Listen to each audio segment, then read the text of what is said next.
I love planning for the future. I love thinking about how can things get better? How can we be more efficient? And then the strategy element is a good pairing with future and thinking, okay, this is the desired future that we want to have. Is it a year out? Is it 5 years or more? And then the strategy element of how do we get there? Like that to me is really exciting. And that's a great tool for what I do. Hey, strong like bull. Yeah, strong like bull. Leveling up, gotta endure. Talking about being an entrepreneur. Zach Brown here to break it down like this.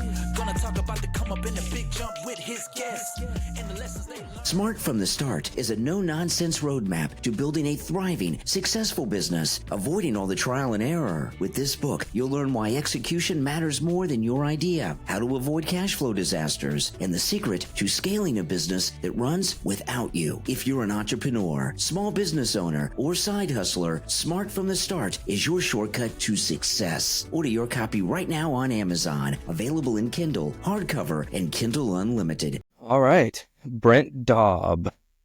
Brent Daub, Gilson Dobb. How are you? I'm doing great. Thanks for coming on Strong Like Bull, man. Appreciate it. Of course. All right. So let's dig into your origin story. I want to hear your earliest memory and then how you got here today. And just take it away, whatever you feel like talking about. I just want to try to pinpoint something in your past that that kind of reveals why you became an entrepreneur and show people there are 100 different ways to becoming an entrepreneur, whether you grew up a good childhood or bad childhood or anything in between.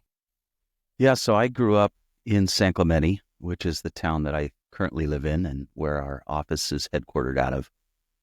Growing up in a beach town at that time, I think was pretty influential in my own development. I mean, I can remember early on just being a kid and playing at the beach and, being in the sand, being in the water, just really enjoying that lifestyle of, being able to walk down to the beach. That's what it was like. You didn't necessarily have parks, a lot of them, but you had the beach, and that was just like what you did. Hanging out with friends that's what you did. And when you'd move and, whether I was living near a beach or not, you keep coming back to those memories. And just, I think there's a freedom, being at the beach, being out in the ocean, that may lend itself to kind of an entrepreneurial spirit, being maybe free. And yeah.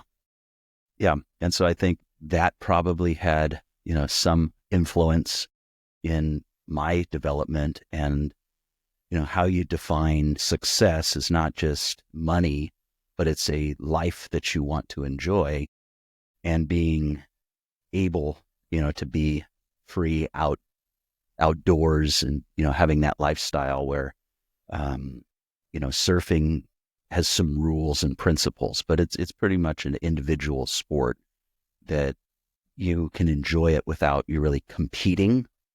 Like the practice itself is enjoyable. And I think for me, that's how I've also seen work. It's like, I enjoy what I do. I have the best job that I could have ever imagined. Like the work that we do. I look forward to working with the people that I work with. It doesn't feel like I go to work to make money to then live my real life. I feel like is very connected. And a lot of what I do is, it's not scripted. We're discovering things together on our team. And so it's that type of a structure, which almost seems like there isn't a lot of structure, but there is. And it's more, I guess if you kind of related it to surfing a little bit, it's kind of that balance where it's hard necessarily to read an instruction manual. You just kind of have to go out and do it and learn, and not seeing mistakes as failures, but what works and what doesn't work. So it's kind of that balance element. And so I see a lot of the similarities there. Nice. Yeah, I think the same thing as far as work-life balance. Like, I have one life. Mm-hmm. They're so intertwined, and I prefer it that way just because that's the way I am. Like, there's not a minute that I'm not working, and there's not a minute that I'm not thinking about my family either. So yeah, I just have one life. So I've always had an issue with that work-life balance type of talk. Yeah, because I think there's a mindset that has existed probably for a while, but it feels like it's more prevalent where people see work as a means to an end. And I think there is some good things about a work-life balance. We believe in, we have a program that's, kind of a lifestyle track for attorneys who may not have full-time availability. We have some part-time attorneys, or those that don't want to, or not able to, or for whatever reason, don't want to go beyond a certain goal. And there's good things about a work-life balance, but I think there's been kind of an illusion or a misunderstanding that's crept in to think work is not good. It's something I have to do to enjoy the good life, which happens away from work.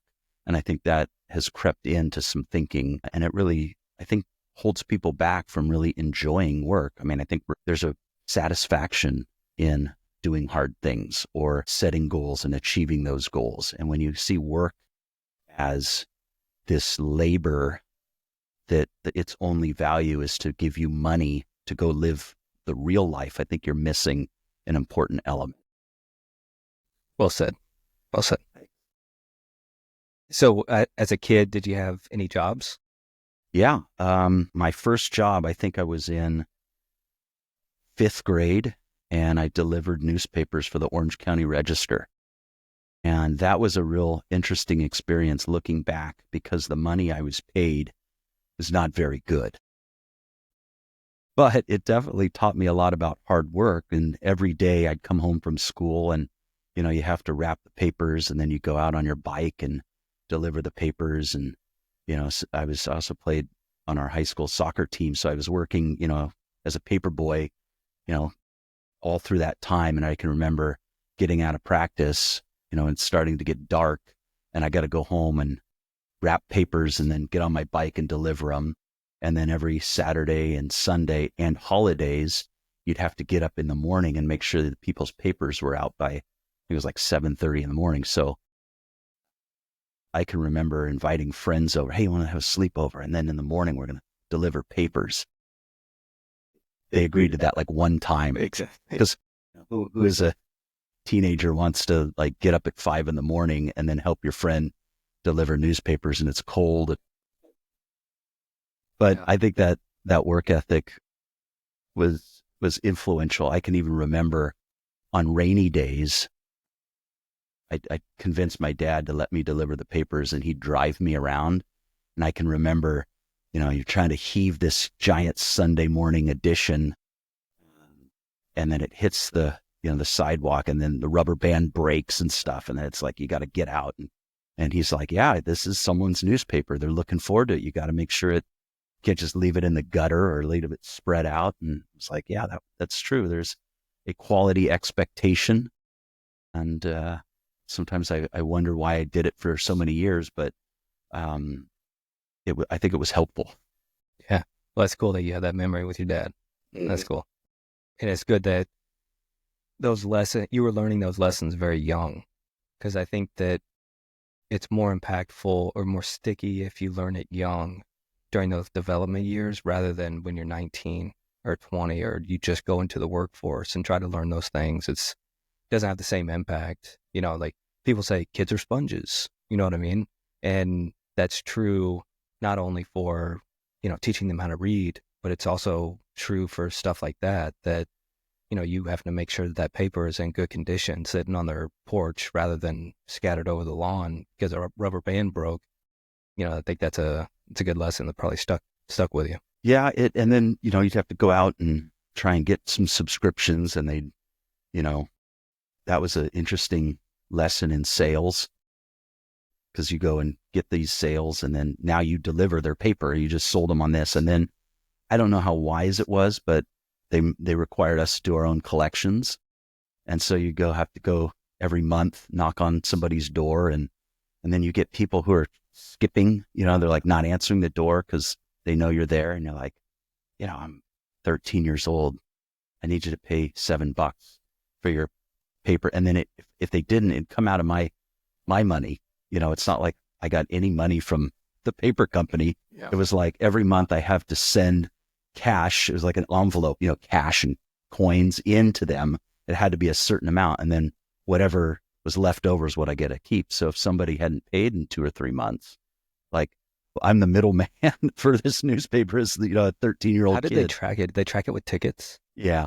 Yep. And so you'd go and you'd give, here's your ticket for your month, and you had a book, right? So you knew which house had to pay and hadn't paid. And then if they didn't pay, you're supposed to report, hey, this person hasn't paid. And they'd always be like, we'll give them like 2 more months. And you're like, this is coming out of my money. Just pay for it for 2 more months. Exactly. Is what they were really saying. Yeah. And then they go, okay, fine, we'll cancel. And if it's just, I don't know how wise it was to put that. I don't think that they do that anymore. I think it's a different model, but it was looking back on it, I could see the value. There were days that I definitely hated it. And it taught me a lot about, if I wanted something, I couldn't just go to my dad and say, hey, I'm on a new bike. He'd be like, all right, how much is the bike? And okay, well, how many months will it take you to save up to get the bike? And he'd help me with that. And, you definitely appreciate your stuff. I didn't want to leave my bike out overnight because I knew, one, that was my means to do work, right? That's how I delivered the papers. And then 2, if the bike got stolen or damaged, it took me months to save up for that thing. So you definitely, I think, appreciate your stuff when you have to earn it. Sure. Yeah. Yeah. That's how I feel too. Like everything I've ever got, I've earned, and it just means so much more to me. Even getting into the insurance industry, I feel like everybody accidentally gets into it or trips into it or, just never leaves after they get their first job in it. And I had to fight my way in. And I feel like I earned a position in the insurance space. Yeah. And there's something satisfying about that. It's rewarding and understanding. I think at that time I realized that things, their cost isn't necessarily the dollars. It's the time. You start thinking about, okay, how many papers am I going to have to deliver? How many months? Okay, this bike, it's not $250, 4.5 months or something like that. You start thinking, wow, your time is an asset that is very important to you. And if I needed to go on vacation, well, those papers still had to be delivered. So I had to find a friend that I had to pay. Hey, I'll give you $25 if you deliver these papers for a week so I can go on this family vacation. And sometimes you're paying someone, a week, $25 to deliver paper. Well, that may have all I earned through the whole month. And so you start thinking about, time in a different way. And now it's, I still have the same 24 hours that I did back then, but you value things differently. Yeah. It's interesting. It's a hell of a lesson. 5th grade. I probably wouldn't have been able to articulate it, at 13 and 14, but looking back, those were the lessons, you're learning. Sure. Yeah. I love it. What'd your mom and dad do? So my dad was in the real estate business, which a lot of people were in Orange County at, in the 80s and early 90s. And he worked at some mortgage savings and loan companies and did, real estate, mortgages, appraisal, that sort of thing. My mom was mostly a stay-at-home mom, although she worked as a travel agent. And that was neat because we'd get to go to different cities and, you're staying at these hotels for like 2 nights and then you got to move on to something else, to the next. Yeah. And it was good, but those were fun trips to get to, I remember when we first went to Hawaii, I think I was like a sophomore in high school, and you're staying at these different hotels and different experiences. That was kind of neat. Yeah. I had somebody the other day, he's like, yeah, I think he said, when I was a kid, my options were work at a gas station and get free gas or work at a restaurant and get free food. Yeah. What's the coolest place that you've been? Anything exotic? Well, so we have some work that we do in Hyderabad, India, and that's a pretty interesting destination. I've been out there a couple of times to set up that workflow and that team. I haven't been out in a few years, but it's an interesting country. It's very different than here. And it's one of those countries that's so many people, like the population is huge. And then you go out to these remote villages where there's, almost nobody, and they live in houses that are smaller than this studio and very primitive and, those types of things. And so seeing that level of poverty and seeing what business and jobs mean, for these people, They're great workers. They work very hard, and they mostly help us with data entry type work. And what our arrangement that we're real proud of is that 10% of the operating budget from that project goes to fund local charities. And so we support orphanages, and these are orphanages where children are highly unlikely to ever get adopted because they have disabilities. They might be blind or have a muscular skeletal disease, or they're lame, they can't walk, or something like that. I remember visiting one of the orphanages, and it's very difficult to see young children in those conditions. And then we went to another orphanage, and visually the children looked very healthy and fine. They weren't blind, and they weren't crippled. And they were about my daughter's age at that time. So you got, girls that are 5, 7, 8, 9 in this home. And I asked, what's wrong with these girls? Why can't they be adopted? Well, they all have AIDS, and there's no market to adopt a child with AIDS. If you have a family with kids, you're probably not likely to bring a child with AIDS, it can spread. Also, the medication costs are very expensive, and, life expectancy is very short. So to get emotionally attached is very difficult for families. And so as part of our budget goes to support those types of charities that they're involved in, helps provide education out in the villages. And so getting to see these people that are benefiting from a law firm in the United States, because but it's mutually beneficial, and a lot of the workers there appreciate the fact that their efforts are going to support charitable work in their locations and things that they care about. It's a great dynamic for us. It's definitely a win-win all around. So that's kind of an exotic destination that I've been to. Nice. I want to go see the pyramids. Yeah, that'd be pretty cool. I've never been to Egypt. I was looking up hotels and stuff in the area. It's pretty cheap. $40 a night, $50 a night. Super cheap with pyramid views. Nice. Yeah. So I'd like to go to Giza. We can always go to Vegas and stay at the Luxor, right? I have before, and that is not a place I'd like to revisit, honestly. Okay, so what kind of kid were you? Were you the kid that other parents would say, hey, stay away from Brent? Or, hey, why don't you invite Brent over for a sleepover? What kind of kid were you growing up? I think I was a pretty good kid, pretty well behaved.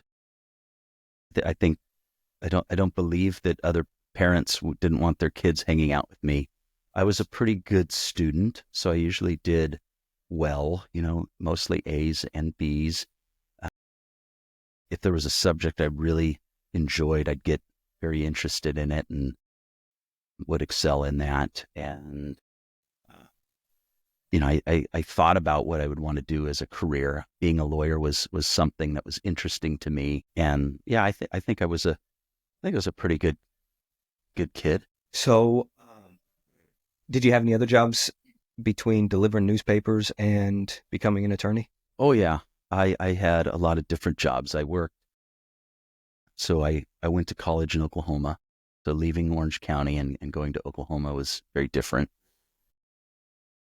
And in order to pay for my car and gas, I took a job working fast food restaurant. It's a chain called Brahms that I think is only really in Oklahoma and surrounding areas, a hamburger place. And I realized quickly that wasn't the best fit for me. Kept wanting me to close the store, and I'm getting home at 11:30 at night. And I'm thinking, I got to get up in a few hours and go to school. This isn't going to work. So then I left that job and went to Hobby Lobby, and I was a stock boy at Hobby Lobby for a while, and I ended up working in the picture frame department, where you're framing pictures. I liked that. That was good. I was lifeguard for the city and then for the YMCA, and did swim lessons. That was fun. Those are fun jobs. I worked. These are all in college, during college? Yeah, I worked at I think Bath and Body Works for a Christmas rush as a stock person.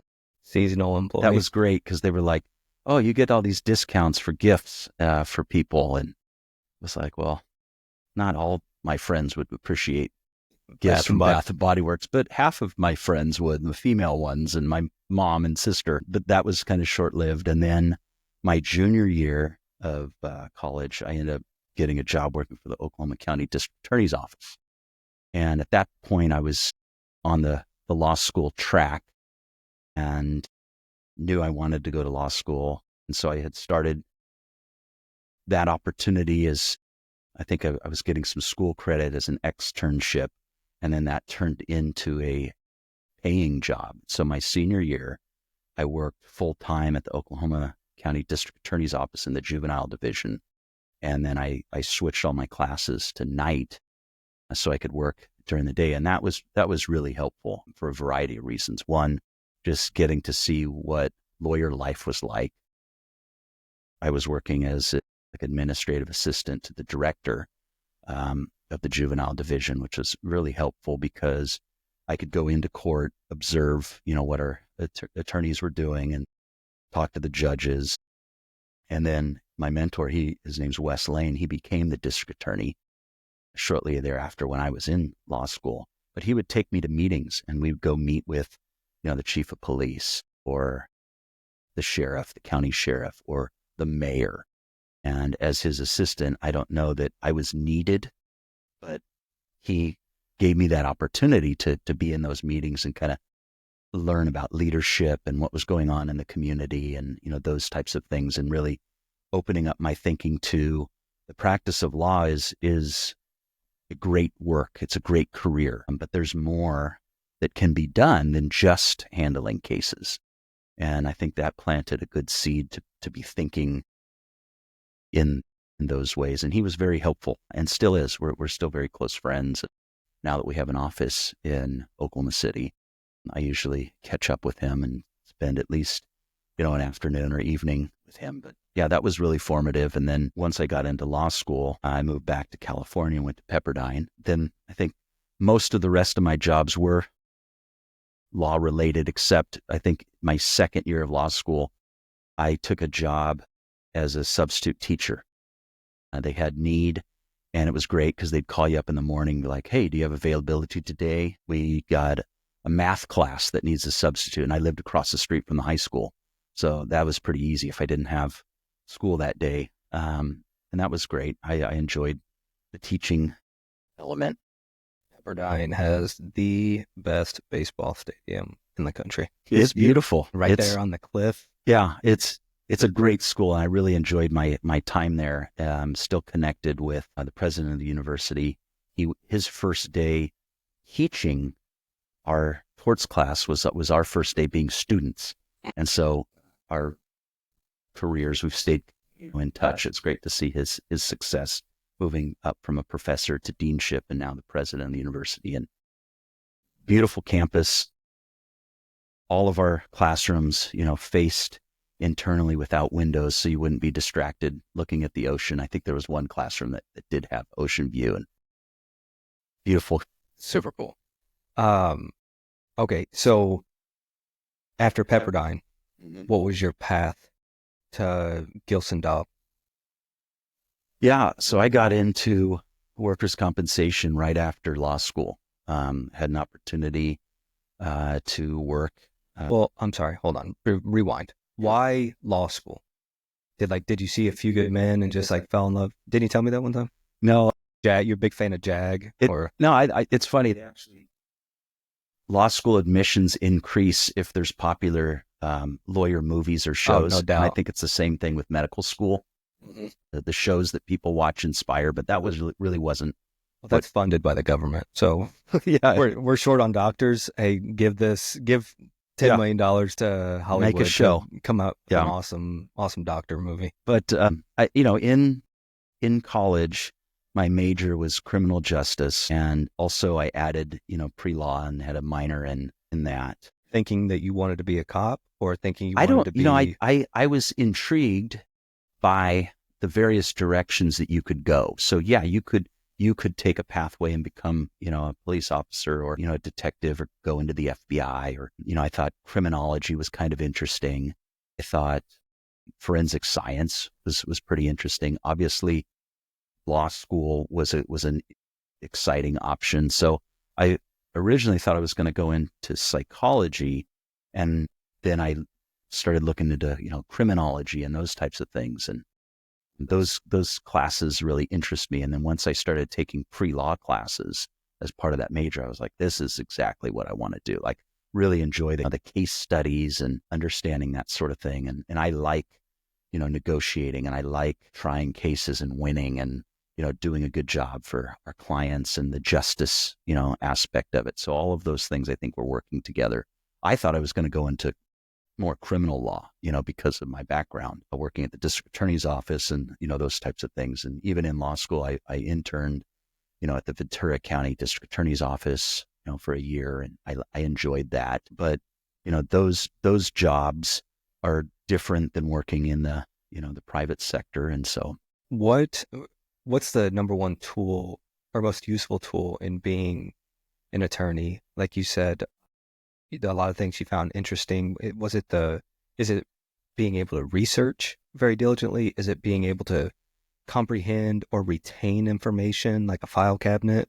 How good your file cabinet is your head? Or is it the negotiating part? Is charisma more important than the, maybe lessons that information that you get from a book? Is it, what's the most, I know you have to have a little bit of everything. You got to be a jack of all trades, but what's the most valuable thing that, hey, I just would not be a good attorney without this skill set? I think most law schools would say that, the education, your legal education helps you think like a lawyer, helps you analyze, it helps you, put pieces together to, form your argument or, get to your desired outcome. And so there's different practices of law that require, different skill sets. If you're in litigation, it's a lot different than being a transactional attorney.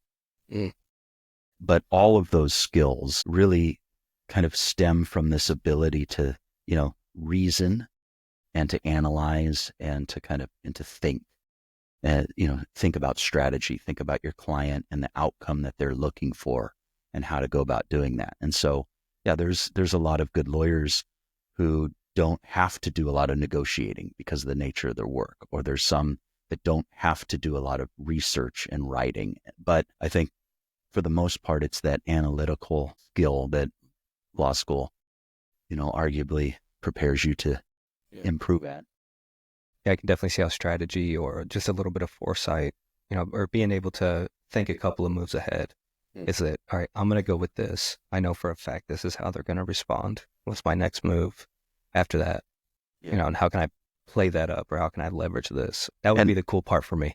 I like that. The chess of the... Yeah. So at our firm, we do, I don't know if you've ever done the strength finders analysis, and I've done stuff like that. Yeah. Like and McQuaig and the stuff premise like is, understand your strengths and work within your strengths. And for us, we take our partners through all that. In fact, before this podcast, I was doing a new partner training, and we went over their strengths, and we talked about how their strengths fit in with the rest of our partner team. And we look at, we identify 6 different partner roles. So everything from being an excellent attorney up to understanding the business of the practice of law, budgets and, management and marketing and all those kinds of things. And so we look at each partner's strengths and try and pair them up with other attorneys in our firm, other partners, for those particular skill sets that they have. And so one of my top 2 are futuristic and strategy. I love planning for the future. I love thinking about how can things get better? How can we be more efficient? And then the strategy element is a good pairing with future and thinking, okay, this is the desired future that we want to have. Is it a year out? Is it 5 years or more? And then the strategy element of how do we get there? Like that to me is really exciting. And that's a great tool for what I do. So having those skills, law school helps you with a component. So how did you get to Gilson, Dobb? Yeah, so I got into workers' comp right after law school. It wasn't something that most lawyers think about unless they know someone in that industry. You worked for a different firm? So I started at a firm in San Clemente because I wanted to move back down to San Clemente, and there was a small firm called Zerboni and Bowdry. And no, actually, both of those partners are now judges in the California work comp system, and they're great. They were great to help me get up and running. And I worked there for a couple of years and recognized that, yeah, this is a really gem of a practice area, really unique. There's litigation involved and a lot of opportunity to negotiate and, get things done. And you're helping businesses, you're helping people get back to work and get the medical treatment that they need. So I enjoyed it. And then from there, I moved on to another firm, Dan Goggins and Associates, and I was there for 7 years or so. And helped. Are they still around? Yeah. I feel like I know the name Goggins. Yeah, they're in Brea. And so, he had just started that firm, and we were ramping up, and I learned a lot about, hiring and training new attorneys and management and overseeing, caseloads and stuff like that. It was a good training opportunity. Then, so that's about 9 or 10 years in to my practice. During that time, I'm thinking, okay, how can we improve the practice of law? How can we do this a little bit different? And really thinking about strategy. At that time, most law firms were still using paper files and that sort of thing. We thought, what if we could design a law firm that was entirely paperless? What if we could allow for hybrid work environments where attorneys could go into the office, but the flexibility was there to allow them to work remote or from other locations. And you really would need case management software that would permit you to do that. So you wouldn't have to physically drive into the office, pick up banker's boxes full of folders, and then go to court and rinse and repeat and do all of that stuff. And so I partnered up with my former business partner, Dan Gilson, and we kind of strategized how we could go about doing this. And what year is this? What's that? What year is this? This was 2010. And so we spent a good amount of time strategizing and planning and coming up with a case management system that now is CaseFriend. It's its own company, and it's a great product. It really helped us be able to open and realize our goal to be a paperless office. And we opened our doors, Gilson Dobb, January of 2011.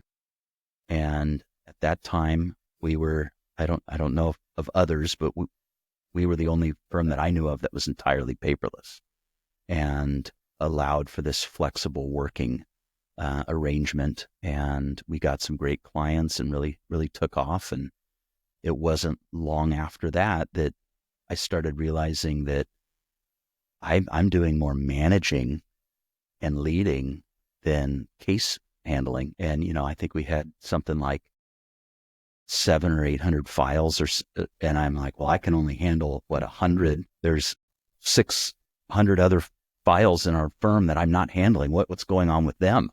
And so really getting into quality and management. And then I realized I need to develop some leadership and management skills. So I started looking into what programs are out there that we could implement to train managers, because, law school, some might argue it doesn't really teach you how to be a lawyer. It teaches you how to think like a lawyer. Most would agree it doesn't teach you how to lead lawyers or run a business. And so I was very hungry to learn those skills. And I discovered a leadership program through Creighton University that it was a doctorate program. And I said, gosh, I need these skills. So I enrolled in a 5-year doctorate program on interdisciplinary leadership. And it was very helpful. And I'd meet people that they're like, well, you already own your own business. Why are you getting another degree? And I said, well, I'm not doing this to get a better job. I'm doing this to do a better job. And it really helped me, because all of the things that I'm learning in class, we could implement immediately. And then the things that we're doing in the business became my writing subjects and projects for the coursework. And so that 4 years of education was extremely helpful.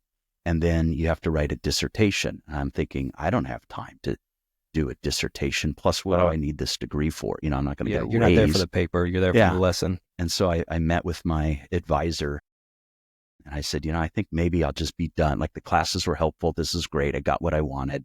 And she's like, well, you're this close. Why not just write about what you're doing? And I said, well, who wants to learn? This is 2019. Who wants to learn about how to run a law firm with flexible work and remote attorneys? Who's interested in that? She said, it doesn't matter if anybody's interested. You're interested. Write about that. Do a bunch of research. So I spent, the majority of 2019 researching these types of things. How do you lead a team that's remote? Well, little did we know in 2020 that became a very relevant topic. And so everyone was interested in the research that I was doing at that time. And, I finished my dissertation and ended up graduating, and I've got this doctorate, and it's been very helpful to allow us, to grow and be where we are today. Is that, so whenever you do a dissertation, I'm not a doctor. 1, 2, I apologize. I didn't introduce you as Dr. Brent Daub. That's okay. And 3, so whenever you do a dissertation, is that published? Like, is that something that? Yeah, it can be. I mean, it's out there, right? So you have to present it, and it has certain standards that the university requires for research and publication. And then you present your dissertation to a committee, and then oftentimes you could submit it, and some of them do get picked up and published. And then it can open up other sources of additional research, after you graduate, if you want to keep researching that topic or others. That's not necessarily the space that I'm in, but I do continue to do research and writing, in the leadership space, talking about, management and, how to lead teams. Some of it is focused on law firms, but others have a more broad appeal to just entrepreneurship, leadership in general, management. I'd be interested in that stuff. Yeah, because this is a good transition, because I was going to say, all the way up to this point, I don't really know that guy. The Brent Daub I know, and have known for the last 10 years really, is the entrepreneur. Do you consider yourself an attorney or an entrepreneur? I think at this stage, I'm an entrepreneur in the business of law. I like being a lawyer. I actually miss, trying the cases and doing the depositions and negotiating. And that was an interesting transition, because I realized that our firm needed that transition to happen in order for us to grow. And so I still, you might miss it, but you don't miss it enough to go back to it. I miss returning carts at a Walmart. I'm not going to go back and, some days, but I'm not going to go back and do it. I still identify, as a lawyer, because the people who I'm interacting with, my team are lawyers, and the people who I'm most interested to meet are other lawyers who believe that there's more to the practice of law than they're experiencing, who believe that there's another gear of leadership inside of them that isn't being unlocked at their current place, who are thinking about what would it look like joining a team that's all committed to one another and having success. And so I still speak lawyer. I still talk to attorneys, and I understand what they're going through, and obviously clients, that's important. But my primary goal is to connect our clients to our fantastic partners, because the practice that we're in is very state specific. And now we're able to offer our clients a variety of choices rather than just being in one singular state. We just opened this week our state. We opened in Nashville, Tennessee this week. Saw that. Congratulations. And that's exciting. Yeah, so I definitely want to dig into that, but I would consider you an entrepreneur. I know you're a doctor and an attorney and all these other things, but I would consider you an entrepreneur for this reason, is that you could take your entrepreneurial skills are more transferable than maybe some of the other stuff I agree. That you've learned. I think that you have a system that is plug and play for the most part, a few nuances. I understand. But I think that your approach is plug and play, and your skill set is plug and play in almost any business. And maybe service-based businesses may not be the same opening a clothing brand, but a service-based business, I think that your process and system is plug and play. And so yeah, I have other things that I'd like to Yeah. discuss with you regarding that. But I think that you could, there's a lot of opportunities for you to be, maybe a partner in stuff that you're not involved in the day-to-day operations. It's more of a consultative Yeah. guidance counselor type of No, role. And yeah, I think that you could I get some enjoy doing equity that. and some great companies by providing the guidance that you have. So I would consider you an entrepreneur because I think that I could put you in any business and it would be awesome. I appreciate that. And I would say, yeah, I think I do have that entrepreneurial passion. And I see opportunities and I see, how things can improve or how to get, from where we are currently to where we want to be. And I do provide, help or guidance or, input to people who I know that have questions about their business or, building a team, leading teams, things like that. I do host leadership trainings that I do. We have a class that we provide to all of our attorneys on leadership. And we just completed one that was on, becoming a leader that others want to follow. So how do you lead when you're not in a leadership role or you're preparing to be in a leadership role? And that's a course that I also offer to others beyond our law firm. And I'm participating in a couple of those at this time. And I enjoy it. Maybe I need to sign up for that. You have to give me information on that or links or whatnot, and I'll make sure to put them in the description of the video and everything.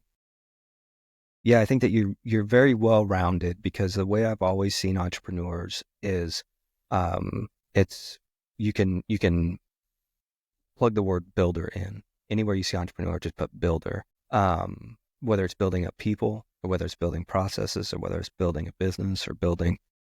And a lawyer, I think, is a dissector. I think it's totally different. And is there one that you prefer more?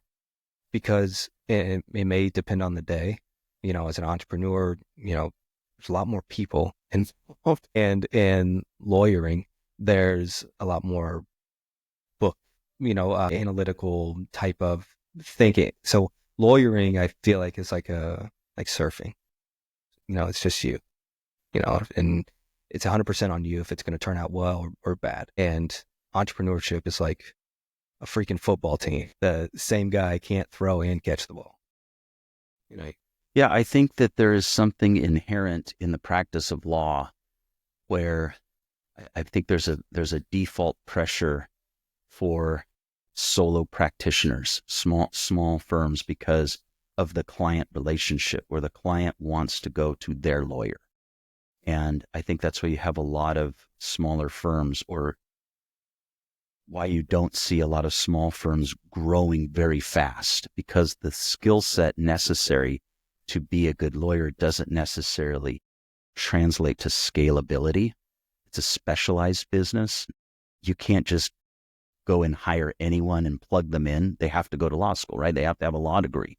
And there's only a small percentage of the population that and you does have that. to be an attorney to own a law firm. So you can't take on outside money. Yeah. And some states are exploring changing that. Utah, Arizona, and there's like 29 firms I think now. we're still waiting to see how that goes. And the state bar is really involved in those discussions. But yeah, for the most part, you're limited. So that it has built-in scalability challenges. And then two, the things that maybe make a really good lawyer don't always translate to growing a team. And so those entrepreneurial skills really are about people. They're people skills. Whereas the lawyering side of things is a little bit different. I enjoy the blend of both. And I really enjoy leading the team of lawyers because there's something unique that we're looking for. I'm looking for a certain skill set. I'm looking for a certain passion. I'm looking for a certain drive that is not present in the larger population of lawyers. The practice of law, we're essentially risk averse. We're telling our clients, here's the safest bet. Here's how you lose the least amount of money, or here's how you have to pay the least amount of money. Or on the other side, here's how you get the most without costing the most. And so sometimes lawyers are very risk averse, and being entrepreneurial is the exact opposite of that. You have to take risk. And in our firm, we celebrate when one of our partners takes a big swing.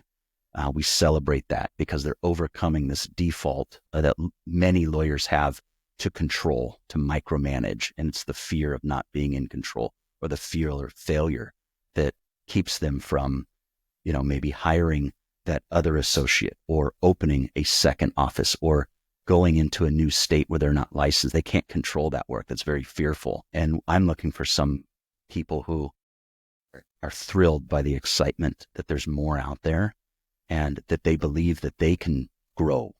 Not just they're chasing more money, but they're chasing the growth, the internal growth. They believe that they can grow professionally and personally.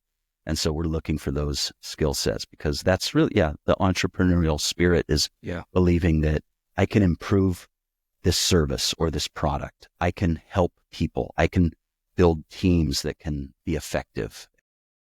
Like it's a skill set that I enjoy looking for, and then pulling out of people. Because like I said, inherently in our business, you don't find that everywhere.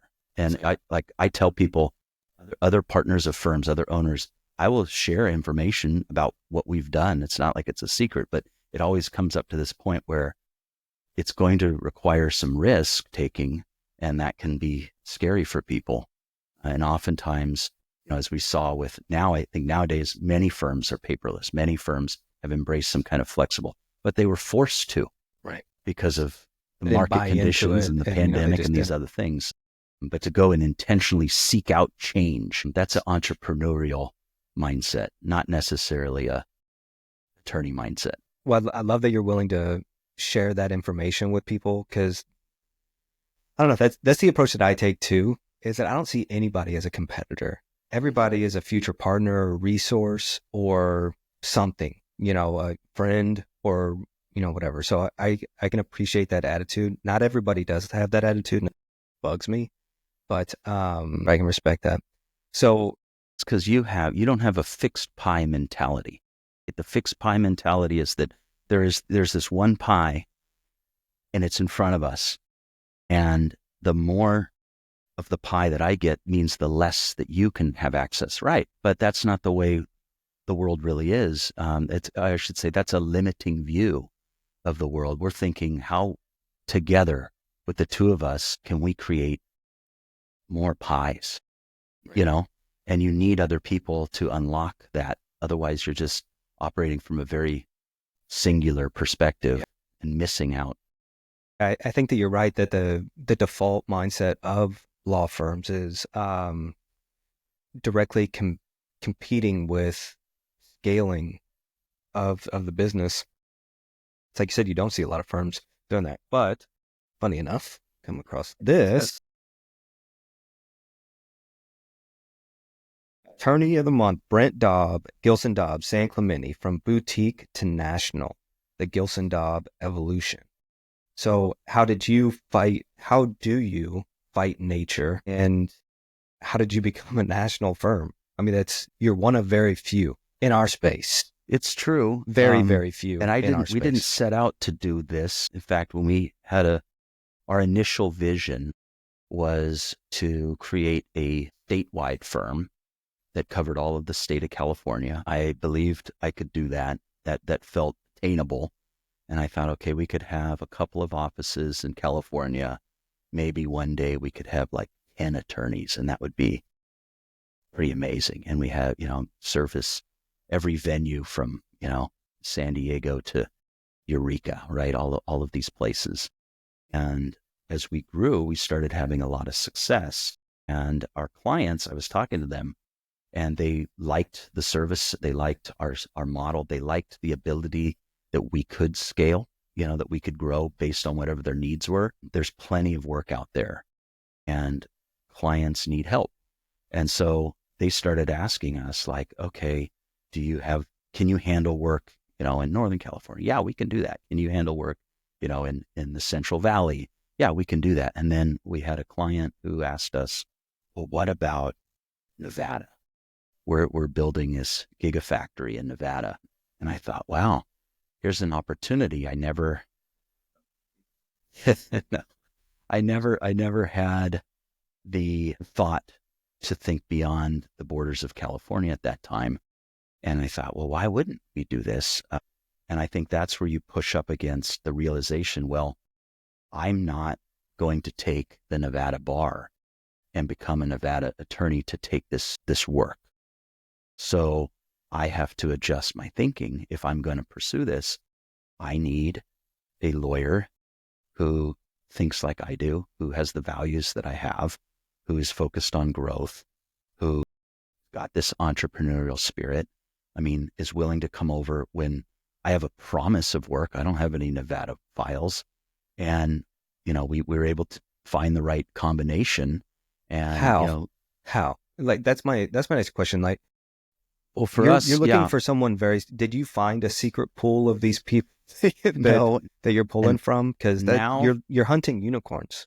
Yeah. And now it's a little bit easier because of the momentum, and we're known for doing this. So now I find people that are, in other states, either running their own operation.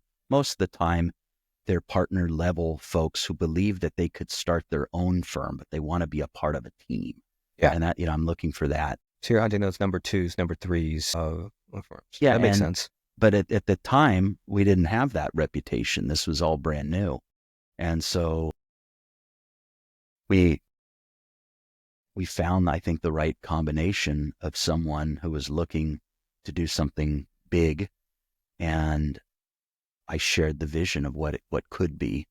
And now, our operation in Nevada is amazing. We're this, it's been our fastest growing state. I mean, we opened in Nevada probably 7 years ago.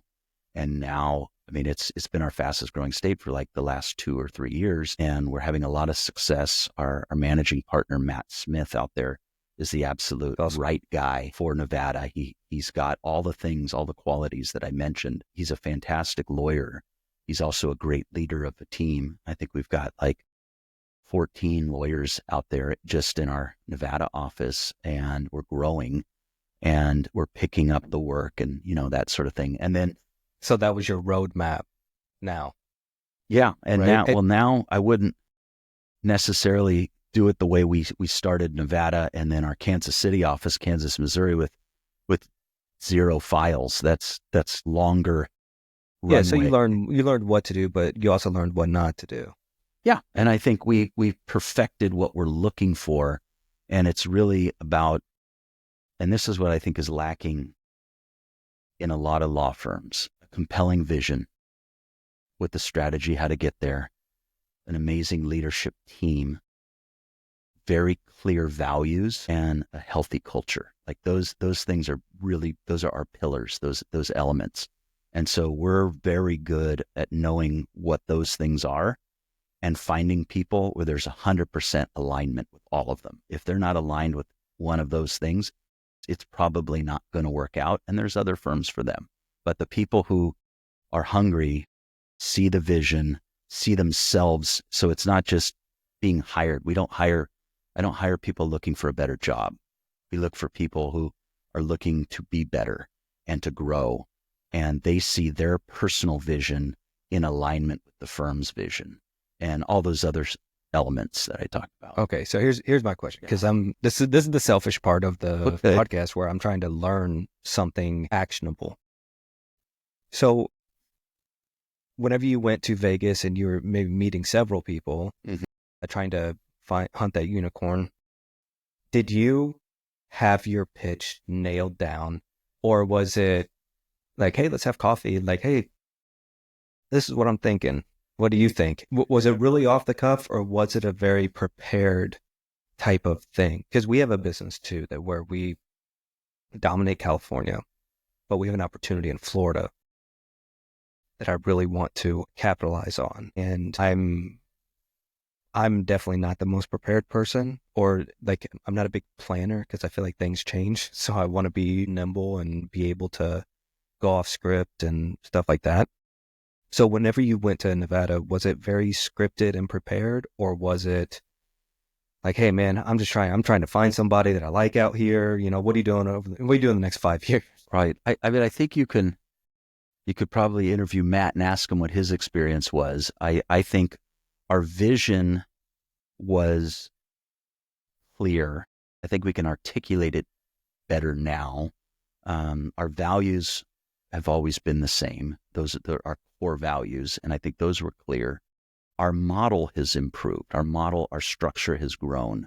Our understanding of leadership is much improved. And so I think it was probably much more clumsy at that time, but I think it was genuine. And I think that's one of the missing pieces is, I think they go together. yeah, you're going to tell genuine. someone this is the vision, but they're going, why? And if the answer is because I'm going to pay you more, we want to pay people well, right? But that can't be the motivation.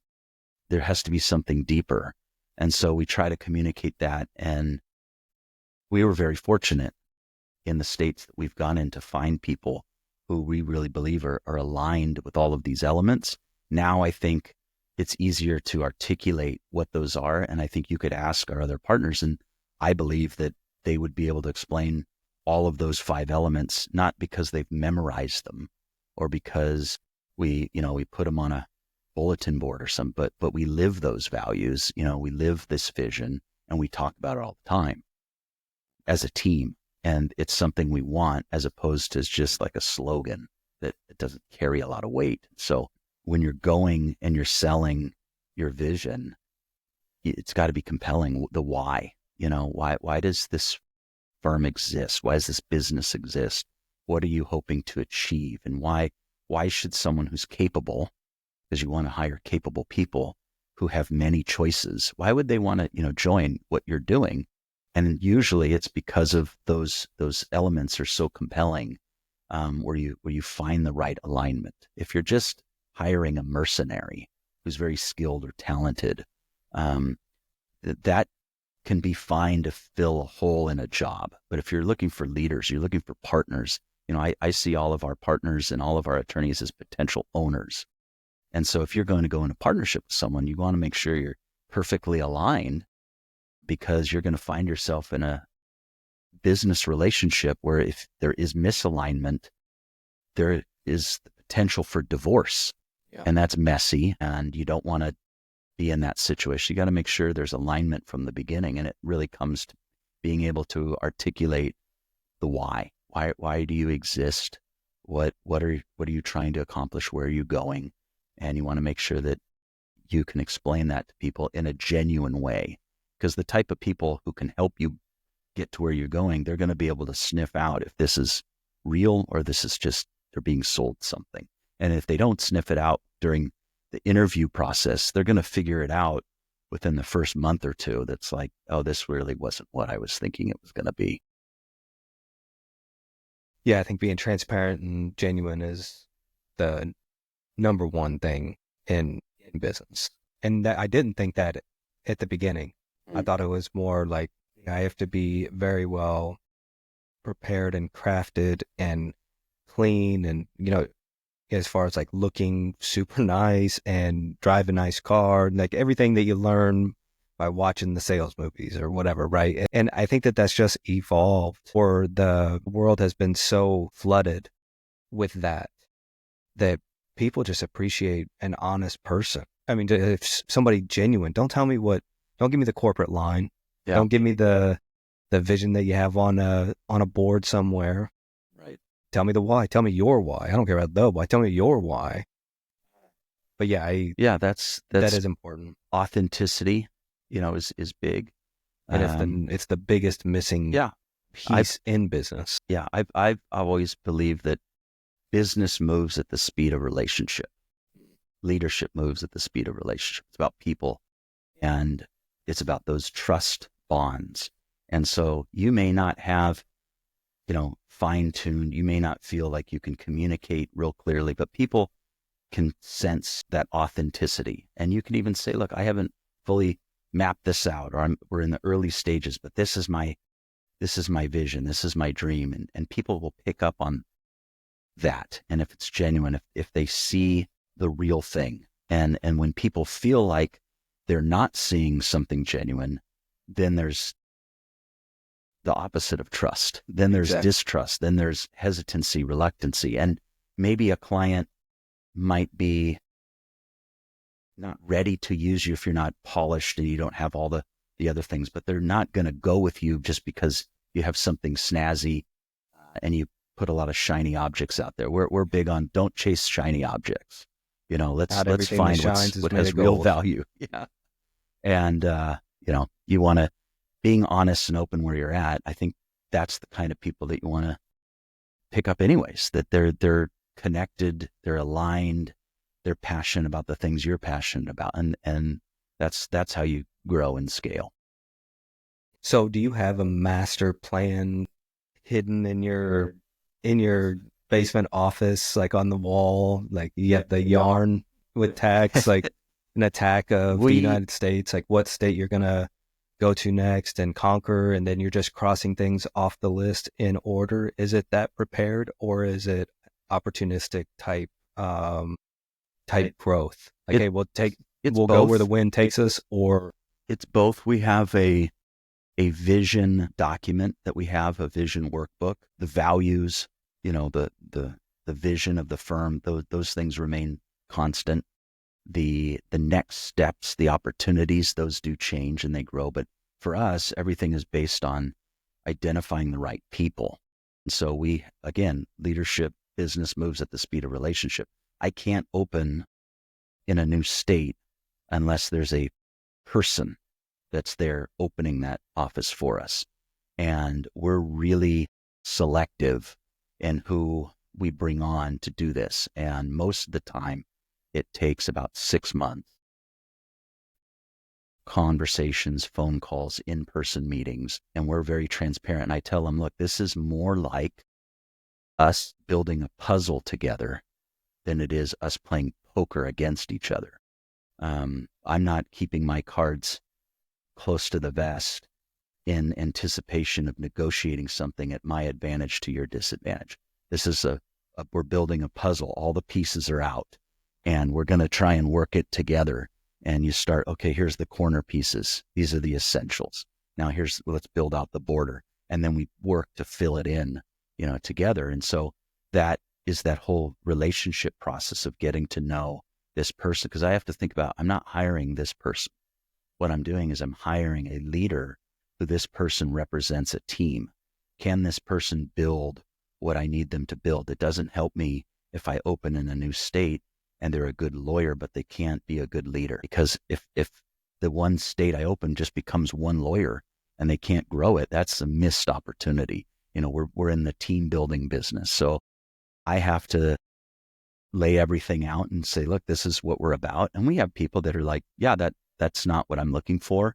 And that's fine. And we sometimes tell them, okay, that doesn't align with our model, because I've got a bunch of people who've entrusted their careers, their lives, their family, their reputation to come join our team. And I'm not going to sell them short because of an opportunity to jump quickly at something because we're chasing a shiny object. We want to make sure that there's a process in place. And so we have a vision. We talk about the vision pretty regularly. It's something we share with the team, with our lawyers, definitely with our managers and our people in leadership. We talk about it and we update it, and it does change monthly based on opportunities. And so we have, like I said, we just opened our state in Tennessee. We're in discussions with several other attorneys across the country to potentially open some offices. And we think quarterly. We're pretty strategic and wise on our openings. We don't go into debt. We're debt free. We're self-funded. And so we try to do things strategically and plan them out. But beyond 6 months, things can be a little bit fuzzy because I don't necessarily know who that person is in a state yet. So we have some states that are on our wish list, and we know that there's a need because our clients have talked about, we're at a stage now where our clients come to us and say, hey, are you in this state? Because we're really getting hammered, or we don't like our attorney choices there. and I'll say, we're not in that state, but tell me more about their pain points. And we talk to other clients. Hey, are you also having challenges in this state? What's the experience? What's the climate like? What are your attorney choices? Why are you not happy with those choices? And then so that puts that state on our radar. And sometimes our clients will connect us with, they're like, look, we like this attorney.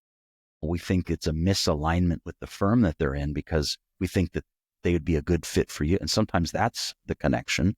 Other times it's one of our partners or attorneys knows someone else in one of the other states and they make that. Or sometimes I just went to school with somebody or they've worked together or somebody used to be at their firm and then now they've moved or whatnot. Or I find people, because I go to conferences and, people now know what we're about. And so I get people that, email me or message me on LinkedIn or something and say, hey, I'm in this state. Would this be something you're interested in? And, sometimes it's a yes. Other times it's yes, but not right now. Because some people come and like, yeah, I need to quit my job tomorrow and start with you in 2 weeks. Well, we don't necessarily do that. We take time to make sure it's the right fit. But you do that with every attorney or just the branch managers? So I don't interview every attorney that joins our team. It wouldn't be possible. But our partners are very involved in the building of their own team. And I give them a lot of autonomy to build with who they think they can lead. But their guidance is to follow. And so we have newer partners and I might do some more hand holding and helping them as they're growing their team. And then we have some very experienced, capable partners who I trust completely. And they say, hey, look, I've been interviewing this guy. We think he's a good fit, or he's a referral from this source. And they tell me what they want to do. And most of the time I like to be a yes person. And I say, well, tell me how this works, and if you believe it and the math does the math, and it lines up, yeah, you can do that. But there are principles. Do you have to be patient? What's that? Do you have to be patient? Oh, yeah. If you're picky, you better be patient, right? I mean, are there a lot that come through and you're like, yeah, it's just not a fit? But yeah, he'd probably make us some money, or she would probably make us some money. Yeah, we don't use third-party recruiters, for us, because I want our partners to be the ones sharing the vision. Recruiting has gone through some changes, and there's some good recruiters out there, of course, but there's a lot of our people who are getting hammered every day by spam and promises, and they lead with, how would you like to make this and work less, and that's fine from a transactional standpoint, but we're looking for more than transactions. We're looking for human beings. So we don't necessarily lead with that. We lead with, this is where we're going. This is our vision. These are our values. And we have people who those things are not as important to them, and we may hire them, but we've hired people who didn't think those things were important until they joined the team and they were like, this is great, but for partners, for leaders, those are people that I'm usually engaged with. Those are the things, especially if we're going to open something new, because they represent us. They represent our reputation. It doesn't help us if I take a chance on somebody and there's misalignment and we open and they don't reflect our values and we end up having to close a state. We've never had to do that, thankfully, because our process, requires more us being more selective and stuff. But how would you describe that position for the branch managers? Or is it an entrepreneurial type of position where they have some skin in the game one way or the other, and or is it more so, hey, this is a branch manager position, show me that you can manage people, and then we can talk about what the next level looks like? Is that their little business, shared with Gilson Dobb, obviously, or is it a stepping stone to something? And you can tell me. Yeah, no, we're pretty open about that. We're looking for people who essentially have that entrepreneurial mindset to be a business owner of their office or their state. and they have some skills, some basic skills. We're highly collaborative. We do have some variations of things from state to state, depending on the uniqueness of the state and some, whatever the requirements are and different types of things. But for the most part, it's pretty consistent. So the, Gilson Dobb team in California, the Gilson Dobb team in Florida, the Gilson Dobb team in Illinois or Hawaii or these other locations, it should have the same feel, the same values, and we're looking for the same kinds of things in partners. They're very diverse in their different skill sets, their strength. In, like I said, the 6 roles of partnership that we've identified from, some people are just wonderful marketers and relationship builders. Others are great at building teams and coaching and leading and managing. And you don't necessarily have to be a 10 out of 10 in all these 6 areas. Most of our team is probably excellent at, 3 or 4 of these things. And then I help them really unlock that growth leader mindset and unlock the business owner mindset to be able to look at, their budget and look at how every dollar we spend is an investment, and how can we be efficient, and how can we grow people, and how can we take an attorney or a staff member where we find them and grow them so in a year they are now more capable. They're now doing things that they didn't think that they could do. We're training them in leadership. We say we're a growth organization. And so there's 3 areas of growth. There's expansion. And so certainly we're growing geographically and in new practice areas. We're growing numerically. So we're adding people, adding clients, adding files, right? Those types of things.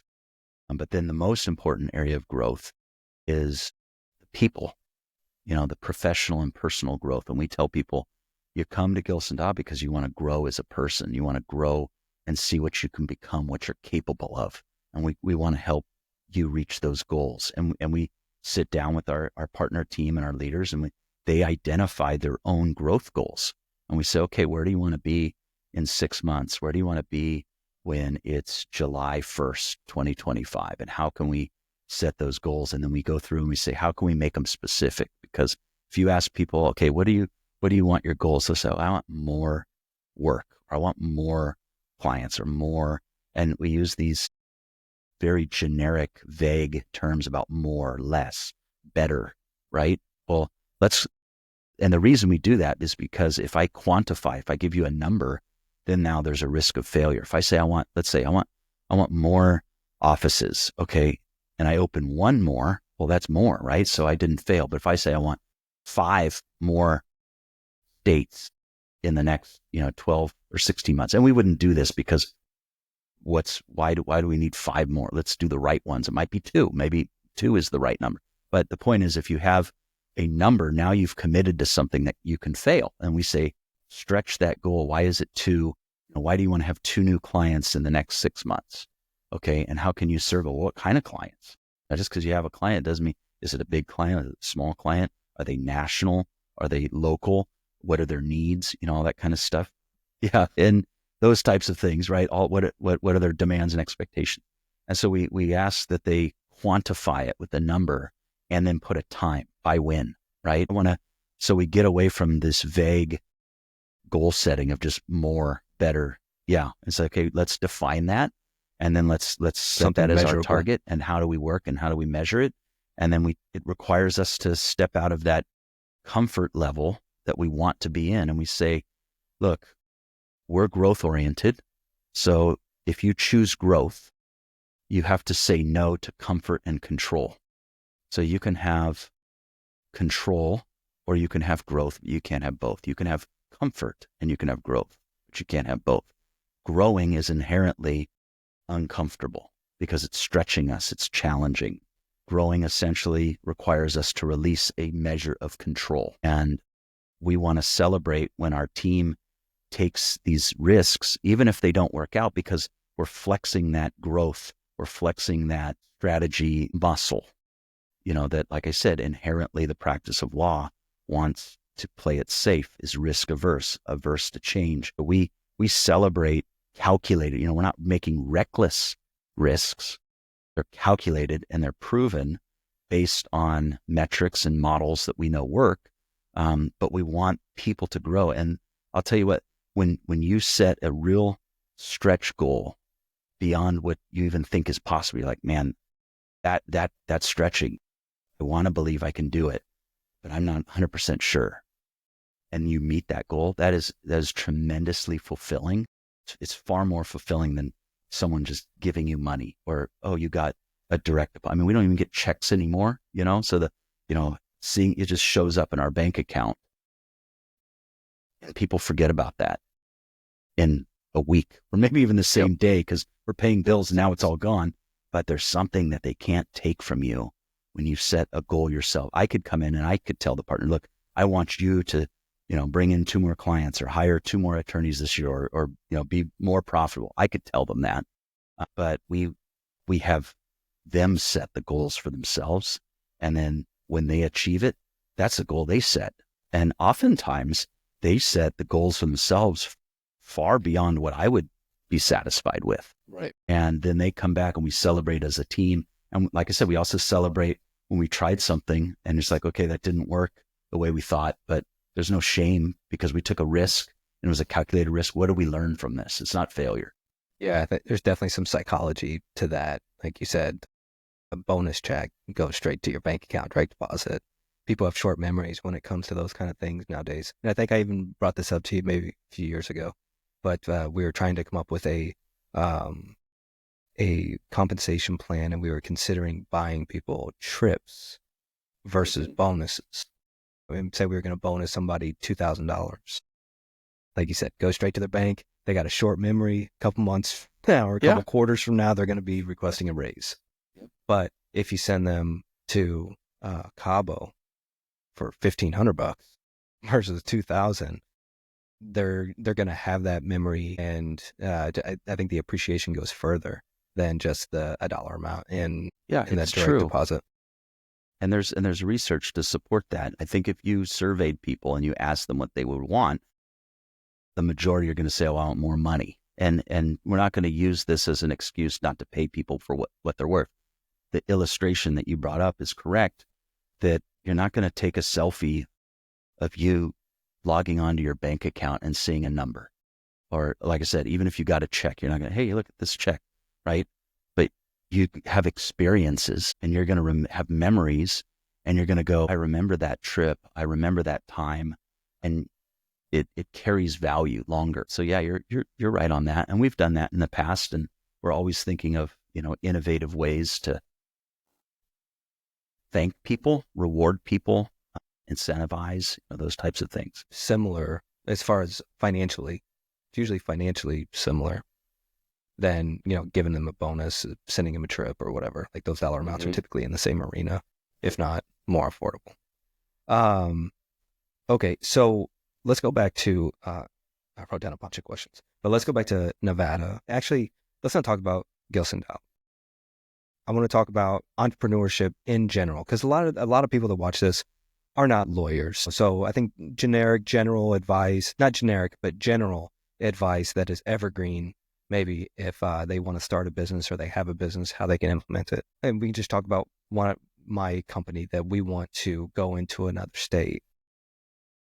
How much of suckling at the headquarters teat did Nevada, or, does a new opportunity or new state, a new branch do, or what should the expectation be in your planning of this? Like, okay, I think that we need to have a buffer of 6 months of operating expenses. If it's not making money by then, we have to cut it off. Was there, do you have any experience in that? Or is it, hey, we're going to start this and you got to stand on your own feet from day one? Yeah. I think each business is probably unique and what the expectations are. For many businesses, your largest expense is going to be labor costs, payroll, unless you're manufacturing something, right? And so you want to think about how do you be efficient with what you have and how do you keep overhead reasonable. And so you want to do your due diligence and anticipate what reasonable costs are going to be, what your anticipated income measures are, all of that sort of thing. It's important. And so there's a couple of different questions within that question. Well, I mean, it could be a cash flow issue, I guess, is what I was really getting at is, hey, I want to grow, but hey, we don't have any additional cash, sitting aside to fund somebody for 6 months. And Mhm. so is that something that you need to tackle first before growing? Or I think is s- it, hey, let's barrel ahead and I can borrow, beg and steal to grow? you don't want to expand at the risk of having to, shut everything down. So if your choice is, um, the only way we can go take this next step is if we leverage everything, and if it doesn't work out in 6 months, then we have to shut the whole operation down. That's I not was more so thinking just shut down the new shut down thing. the new thing. Yeah. So like, should you have some sort of buffer, or did you take that approach? Like, hey, we're going to open up Nevada. We're going to set aside 6 months worth of operating expenses for Nevada expected Yeah. So expenses. we would obviously in our model, the firm is going to invest into getting this new operation off the ground. And in our business model, it takes months to collect on the work that you've done, right? You do the work, you don't just get the money the next day. For us, you have to, build the clients.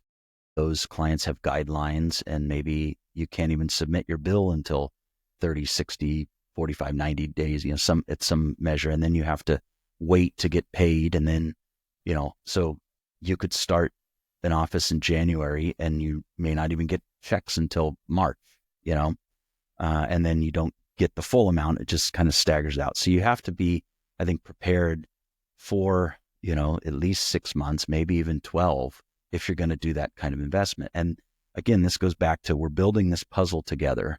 And so an attorney or any other person that you're bringing on, if it's another business, they have to live. You can't ask someone to work for free in most cases and say, well, we'll just reward you when this thing is successful. You have to at least have some kind of base, compensation. And then you want to try and lay it out and say, look, the goal is to make this thing successful, and we're willing to invest here. This is how it's going to play out. And what we try to do is set up, bonus milestones that when they accomplish certain things that add value to the firm, those things can be added on as bonuses. There's a base pay, right? And then if you bring in, a client with a certain amount of volume, maybe that's a bonusable thing. Mm-hmm. It also cuts down the Yeah. dependency And time. then we set up, profit sharing based on, the success of, that operation that they get to share from. And then it's just working out what you can afford, what they can afford. Like I said, this is just making sure the math does the math and it lines up, and you show them how you do it. A lot of places aren't willing to be that transparent. Right. And I think if you're going to build trust, especially in something that you can't control fully, you have to be willing to kind of explain how this stuff works so they can understand how they can be profitable. And maybe in that process, they realize, oh, maybe I don't need this really expensive office location that I thought I needed, or maybe I can trust, this staff model that you have as opposed to a traditional model, or maybe I can go without for the first few months and take a pay cut to invest and believe in myself and get these bonuses till we get up to speed. There's many different ways to get there, but it needs to be well thought out. You don't want to just hope that it works. Like, you need to know these are the steps, these are the expectations. And sometimes, and at least this is the way I think, I would like to have more alternatives than we have to shut you down in 6 months. That doesn't feel great, because sometimes things do take a little bit longer to get off the ground. But you have maybe an alternative of, and then we can maybe make some adjustments along the way. Could you have a scenario where, okay, we're going to try this out. We're hoping to get here. These are the rewards if it does. But is there a scenario, as opposed to shutting it all down? Is there scenarios that, well, maybe we make adjustments and we reduce costs here at 6 months if this isn't working according to plan, or let's see what is working and make those kinds of adjustments. But you don't want to have those conversations at the 6 months of losing income. And then you want to talk about it ahead of time and say, look, here's some things that we see, and these are the challenges we're anticipating for our business. And I think it's probably true with many businesses. Our offices go through these cycles. You start, you have people to do the work, or a person, and the goal is to get work, right? Get customers. And then once you do a really good job and you're known for quality, the work begins to come, and then now you're hitting expectations where you get to a place where you have more work than people to do the work. Now you have to look to hire someone, and then you hire someone, and then you go, now we need more work to pay for this. Like, you're constantly in these cycles. And so all of our states are at, some place in that cycle, and we anticipate this is how we get to the next one, and understanding how the business works, and, cash flow and budgets and, those types of things. Yeah, I like the transparency. I was talking to somebody the other day, and and I told them, if you're the type that is trying to see what you could get away with, like for an example, if you're going to bonus somebody out, like, well, I think that he'll accept $7,000, not necessarily what he deserves or what you can afford or anything. It's, I think we could give him this. And I told him that if that's the way you're approaching it, you're approaching business in general the wrong way. You're trying to see what you can get away with, not how you can invest in. Yeah, you want to create a collaborative approach where it feels like you're winning together, and there's not some hidden thing that's happening, and you allow people to ask questions, and you're honest. And a lot of people, at least in our industry, they don't understand the costs of running a business. I think most employees probably don't understand that the employer has to pay a payroll tax on top of their salary, or what the cost of insurance or healthcare and all these other programs and benefits. And sometimes they just think of like, well, I'm making this amount for the company, but they're only paying me this. And they don't always see, so educating people and saying, this is what we, say that. I just had this conversation last week with somebody sitting right there that, if you make $70,000, that's not how much it costs me. It costs me $100, with employee benefits, with payroll tax, with 401k match, gas reimbursement or mileage reimbursement, or, any sort of perks, even buying you $100 flowers on your birthday or whatever the company does. But yeah, there's a huge cost to employees that they don't see as compensation, Yeah. And I think there's benefit to educating people and explaining all of this, so they can, like, part of my goal is to help our partners be business owners, make good decisions. Consider the cost of having a team and your leaders be unaware. Consider that cost. Yeah. And it's not even about, not wanting to spend the money on employees. It's just, like you said, like, the math needs to math. And understanding. I'd love to spend $1 million on every employee. Every purchase, every cost is an investment. And what do you hope that investment is going to produce as a return? And then how are you going to share the rewards of it being successful? And so for us, it takes sometimes, a month or more of working some things out and saying, okay, what's important to you? And I found, especially with our partners, I found that there's this spectrum, a continuum of, on one end, security, and on the other end, this entrepreneurial spirit. And some people are just built to need more security, and they will give up more potential for rewards in order to get more security. Yeah, Other people, it's a level, it's a balance. Yeah. Right? Other people say, you take the guaranteed money, Yeah. and here's your upside because you're taking zero risk. But if you take $0 guaranteed, then your upside is unlimited. Yeah. And you help people kind of, and I start most of the time when I talk, I said, look, there's this spectrum. I don't know where you're at. One is not right or wrong. One is easier if you're understanding the entrepreneurial model that we're trying to roll out. But the goal is to think about what's best for the company, what's best for the team. At the same time, we recognize, you have to live, and we want to work on a scenario together. So some people are willing to take less in guaranteed base salary for more bonus opportunities, greater profit sharing, because they're betting on themselves. They know they can do it. They're like, the reward is so high when this works. Other people are wondering, I need more security. I'll give up the opportunity for more profit sharing, more bonuses if I can be assured. And then when we talk to attorneys, especially if they have offers from these, recruiters, shiny object, like this is not even the same offer. That where is the profit sharing in that offer, or where is the bonuses? These are not apples to apples, and if you want to come and negotiate like base salary with somebody and you're not factoring in, well, actually you can make these bonuses and profit sharing, then it's not helpful for them or for you. And the employer is going to get frustrated. The employee is going to get frustrated. So being transparent, laying these things out. And that's why I say it's like building a puzzle, where it's okay if we need to build in more of the base salary because of the security need, then we can do that.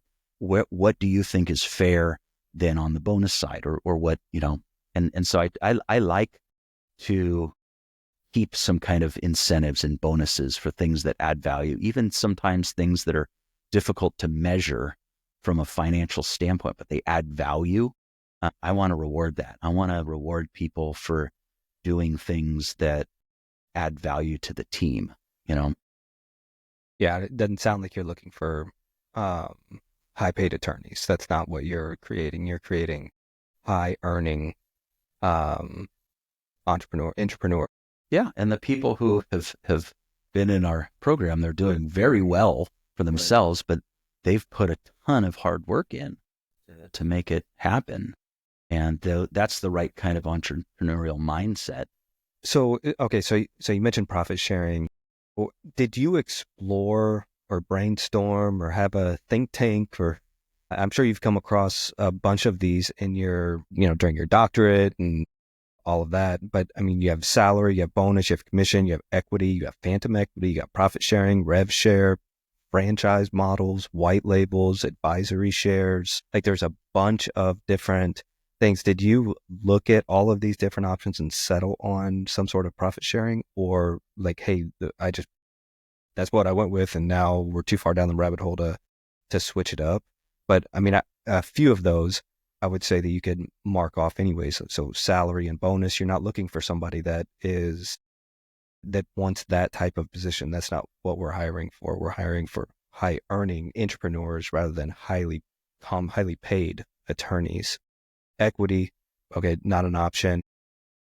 Phantom equity is, I guess, profit sharing is a similar deal there. Revenue share is not a smart move, I don't think. We're taking stuff off the top line. Franchise, maybe that's not an option with attorney firms in general. You're not allowed to do that. White label, maybe you're not allowed to do that. Leasing out your name to give somebody some credibility in another state. Advisory shares, I don't know how. I haven't heard of any big attorney firm acquisitions. So I don't know how important the equity piece is, or if there is a pot of gold at the end of the rainbow, in some big exit, unless you sell it to your other partners. Yeah, that's one of the limitations of law firms as a business. You don't have the same ability to sell it on the open market to some other, But investor. tell me if I'm wrong here. And I can cut this out if you want me to, but I think this would be genius if this is what you're doing, that because you can't sell a firm to the open market, or you could, but it's dicey. It's weird. Are you building your own buyers, if that makes sense? Is there any element of that? That may not be the big, I hear what you're Dr. asking. Evil goal, but hey, this is it. Ultimately, I'm going to die or retire. So I want this to be able to live on, and I need to build up a group of partners that are going to be able to, is it part of your succession plan? I guess that's more of a politically correct way to say it. Are you building your buyers? Yeah. And this is a really important topic, I think, right now in the legal community and probably elsewhere, as you have a growing population of older attorneys who are closer to their retirement or their end of their practice than they are at the beginning. And they've spent decades building their brand. Maybe they own their own, business, or it's small. They're a solo practitioner. Maybe they have a couple other attorneys. And then I put together an article on this, I think at the end of last year. They're running themselves into a difficult scenario because what are you buying? What am I buying? If I'm buying another person's practice, what am I really getting? Because a client can decide they don't like me. So what am I getting? I'm getting a relationship. So if someone wants to retire, why would I buy their business and then they leave to retire? And then the client says, well, we actually liked that other person. And I said, well, I bought this bit. Well, they have a choice. They don't have to send any more work to me. Right. It's not contractual. No. So the value of your business has no market because who's going to buy that if you're gone, And so I think people are starting to think, what am I going to do in 5 or 10 years when it's time to retire? And maybe they haven't built in this kind of plan, or maybe they've saved enough retirement and they're just going to close the shop and be done. So we've actually been talking with lawyers across the country who are in this stage, and they're thinking, yeah, what am I doing? What's the legacy of this? Right? Because it's not just about money. It's like your whole career you built and then you retire, you just close shop. Or what if the choice isn't yours? What if you can't work the way that you want to, for health reasons or other circumstances? And most of those people don't maybe either have enough time, energy, or knowledge to train up the next generation, So they come to us and talk about, can I be a part of your team for the next 5 or 10 years of my career and then retire from your firm so the legacy lives on and they can train the next generation and there's something, to be left on. So I think you do want to raise up, and this is why I said I see all of my partners as potential owners of this business. They're not necessarily buying it through a check that they give to me, and I give them, shares. They're buying it with their career, with their time, with their loyalty, with their years of. So I don't need to retire because they've given me money. That's not my exit strategy. They've been growing the business. They've been growing and elevating, we're growth oriented. So they're stepping into leadership. They're taking on more responsibilities from me. They're receiving compensation, profit sharing, those types of things. It's where you never retire. I can focus on something else. And I know that whatever they're responsible for is in good hands and they're learning to work together. And I think you're seeing a lot of fracturing happening at some large firms across the country where people are getting close to retirement and there's this next generation waiting to see, okay, I've been here, I've been in practice 20 years. Is it finally my shot to, run things? And there's been no training. There's been no leadership development. Other people are thinking, why do I want to stay here when I could go start my own thing or join someone else? So there's a lot of fracturing that's happening, splintering off of, new firms. And again, I think the default is to the practice. People want to know who their lawyer is. And so there's a pull to be a solo practitioner and not necessarily need to grow. I can have a comfortable life, being my own boss and handling my own clients and cases, but then you get all really the headache sell a system type of business. Scalability. So you kind of find this thing happening. So to answer your question, yeah, we are raising up the next generation, not just of leaders, but of owners to run this business, not when I'm gone, but as we grow, the responsibilities increase as you scale up. So I think that, I think you could buy other firms with the proper measurables and audits for a period of time after the close of the sale. Yeah, and you set up an exit strategy. So, well, I guess so. So say you were going to buy a firm that had 10 attorneys and they're doing, say, $5 million or $8 million. $8 million, 10 attorneys, and you buy it 20% down and your terms are 3 years or 4 years. If that 8 million turns into 6 million because attorneys left, clients left, or whatever, you're going to have leakage, period. You're only buying the firm for $6 million, not $8 million. So the remaining payments are reduced. And that's a risk that the attorney that sells you it is going to have to take. And it's also an incentive for them to stick around for 2 years to keep or 3 years to keep those relationships alive. And now you have a 3-year transition or 2-year transition of, hey, I want to meet all of your clients. The relationship needs to be transitioned from you to us. I mean, because that's what we do in our space. We have the same thing. I mean, the broker holds the relationship, and there could be a mass exodus of brokers when an acquisition happens, but it's audited essentially every year. And if the revenue went down, then your responsibility was to make sure what I have is what I bought. And if not, then the price goes down. Yeah, I mean, I understand the question. There's a lot of creative ways to deal with, an acquisition or something like that. The people who I talk to that are in that space thinking about their exit, they still want to work a few more years. They may want to work another 5 years or maybe 10, or usually it's kind of when they're in these processes, they're usually kind of in that 5-year window. And so we would kind of work with them to continue the relationship with us. And yeah, all those things, we're hoping that things grow, that whatever we start with is just where we start, and that it would increase. And the time that they're with us, they could participate in the rewards of that increase. Yeah. So there's a lot of different ways you can look at it, and again, other types of businesses don't necessarily have the same restrictions that you find in professional organizations, specifically law firms, but bringing an entrepreneurial mind to these types of things unlocks possibilities that you might not have seen initially. Okay. So what's the number one thing that you've learned, kind of actionable item?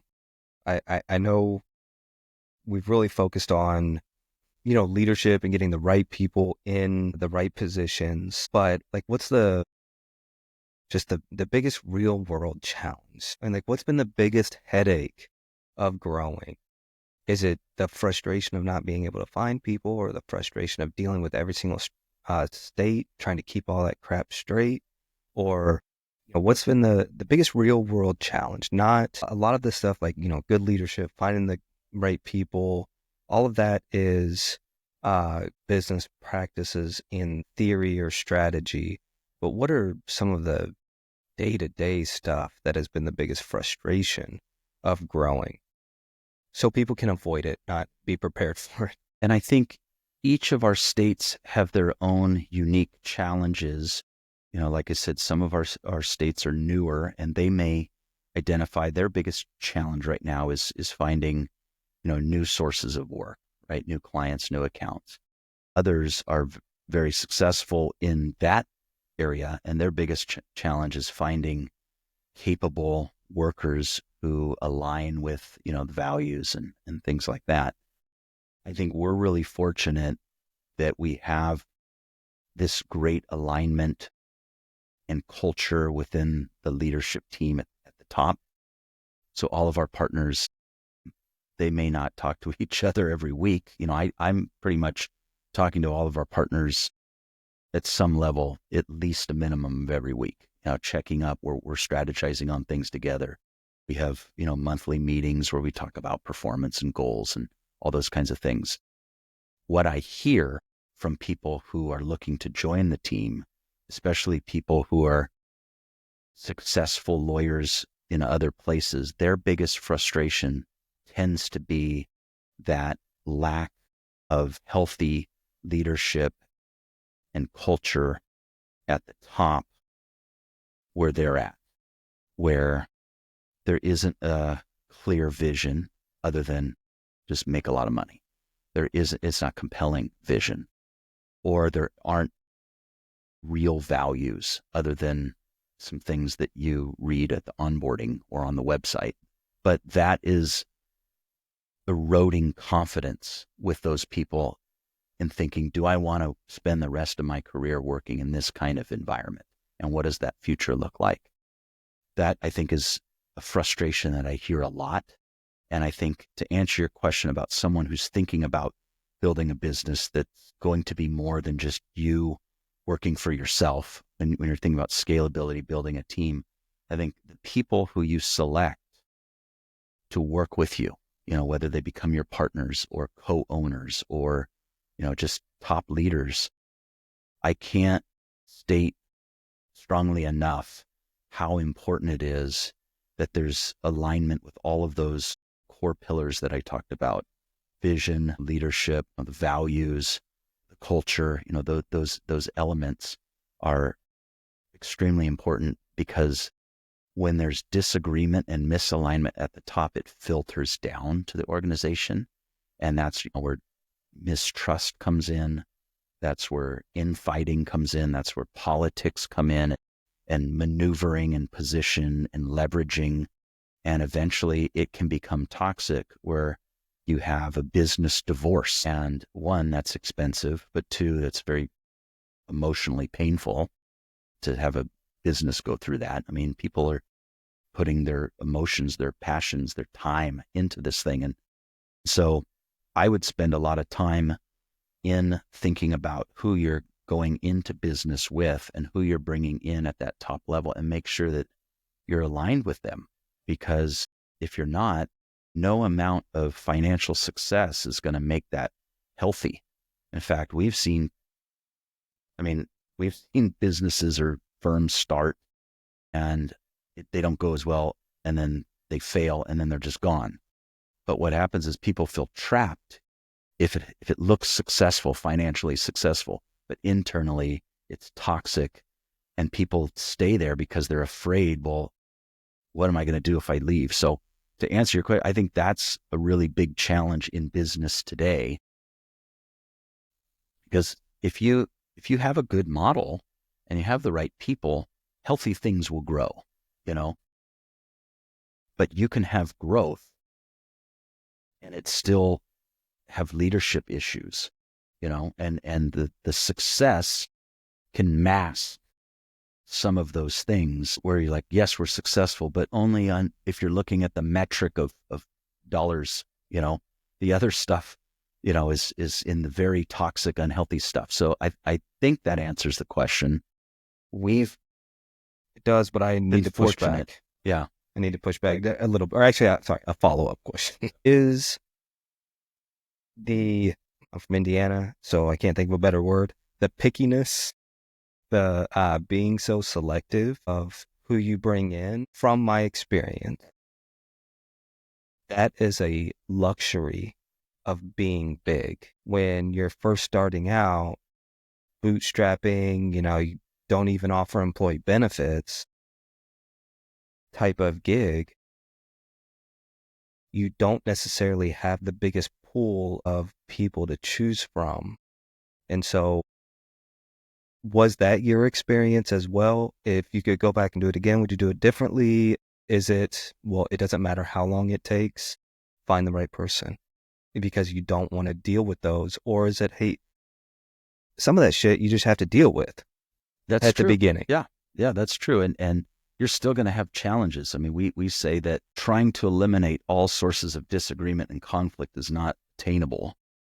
There's going to be disagreements. There's going to be differing perspectives. There's going to be conflict, and that can be healthy if we understand the process of, collaborating. And we want differing opinions. We want pushback. We want different suggestions. If we roll something out, I don't want all yeses. I want someone to go, well, did we think about this? Or how is this going to be received by, maybe this group of employees or clients? We want that. So you're right. If you, because I would say only about 1% of the people that are listening to this are at anywhere near a stage that you are at, which I know your business practices today are 100% different than they were at the beginning.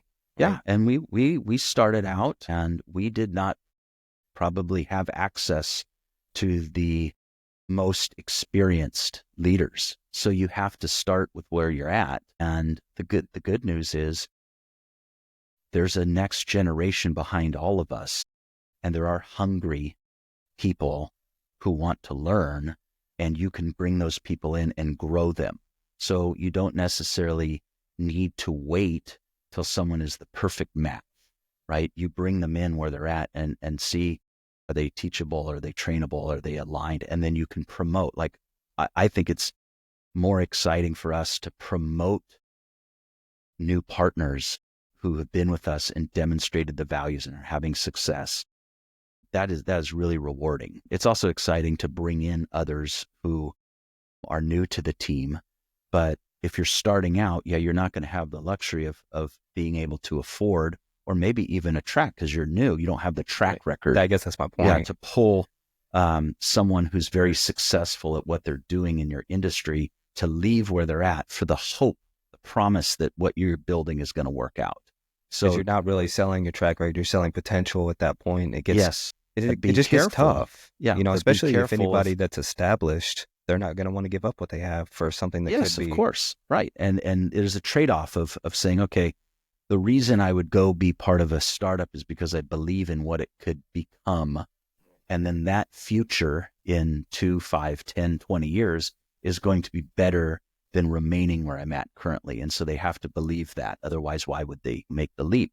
Well, I think, and because you're stuck with maybe not second tier, that's so, I'm not trying to be rude to anybody. No, you but just greener, newer people without the tenure and the experience. You're the That's doctor. the way to say that. Yeah. Because your pool of people in the beginning are more green, are you more slow to hire, quick to fire at that point? And I know we don't like to talk about those bad things, but it is a reality of what we do, is that at the beginning stages, you just can't survive a lot of the time that it takes for somebody to turn around and get better. And I wish we could say we had 100% success rate on hires, and, every organization has people who exit. And I think when you're in business, you just have to understand that that's the reality, that not everyone who joins the team, as much as you like them, is going to remain with you through the entire of their career until they retire. And that's okay. And so we talk about on-ramps and off-ramps. We want to have healthy on-ramps to bring people in, get them onto the team, get up to freeway speed. And then we have a lot of road signs and a lot of over communication. This is our vision. This is our values. This is where we're going. And if people see something and they're like, that's not where I want to go, we want them to speak up. We want them to say, hey, I'm not sure that I want to be going on that destination. Okay, well, give us some communication so we can try and work through things. But sometimes there's off-ramps that are needed. And the more time that someone gives you, letting you know it's not working out, then you can transition them safely, right? Think about the freeway. They can move from the fast lane, move over so they don't cause a wreck or cause problems or accidents for other people. And they can safely merge into the off-ramp, and they move on to whatever fit that. And we have had some people, even some leaders at times, who have pursued other opportunities, and we want them to leave in a healthy and honorable way. We don't want to talk bad about folks. We want to preserve that dynamic. And we've had people who leave, tried something out, realized, oh, I was chasing a shiny object. Grass wasn't green. Yeah. And then merge back in at times.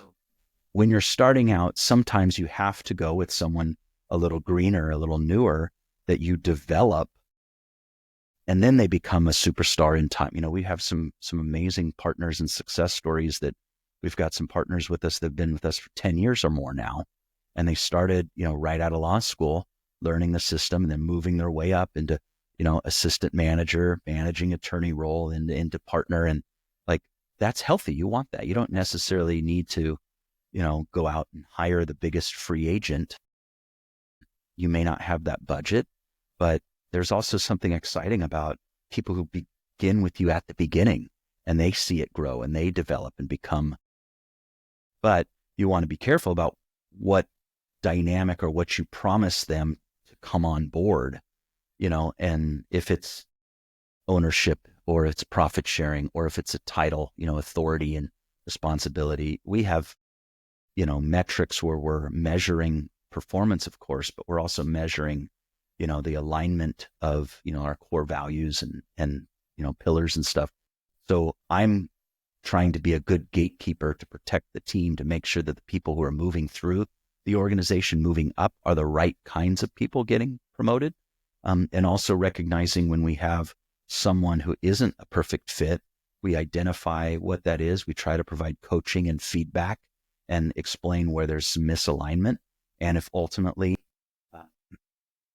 they agree that they're not going to change, well, we're, going to help them see why we're doing things, but eventually they might want to leave, and then that's okay. There's a lot of choices out there. So would you say that you're a people person?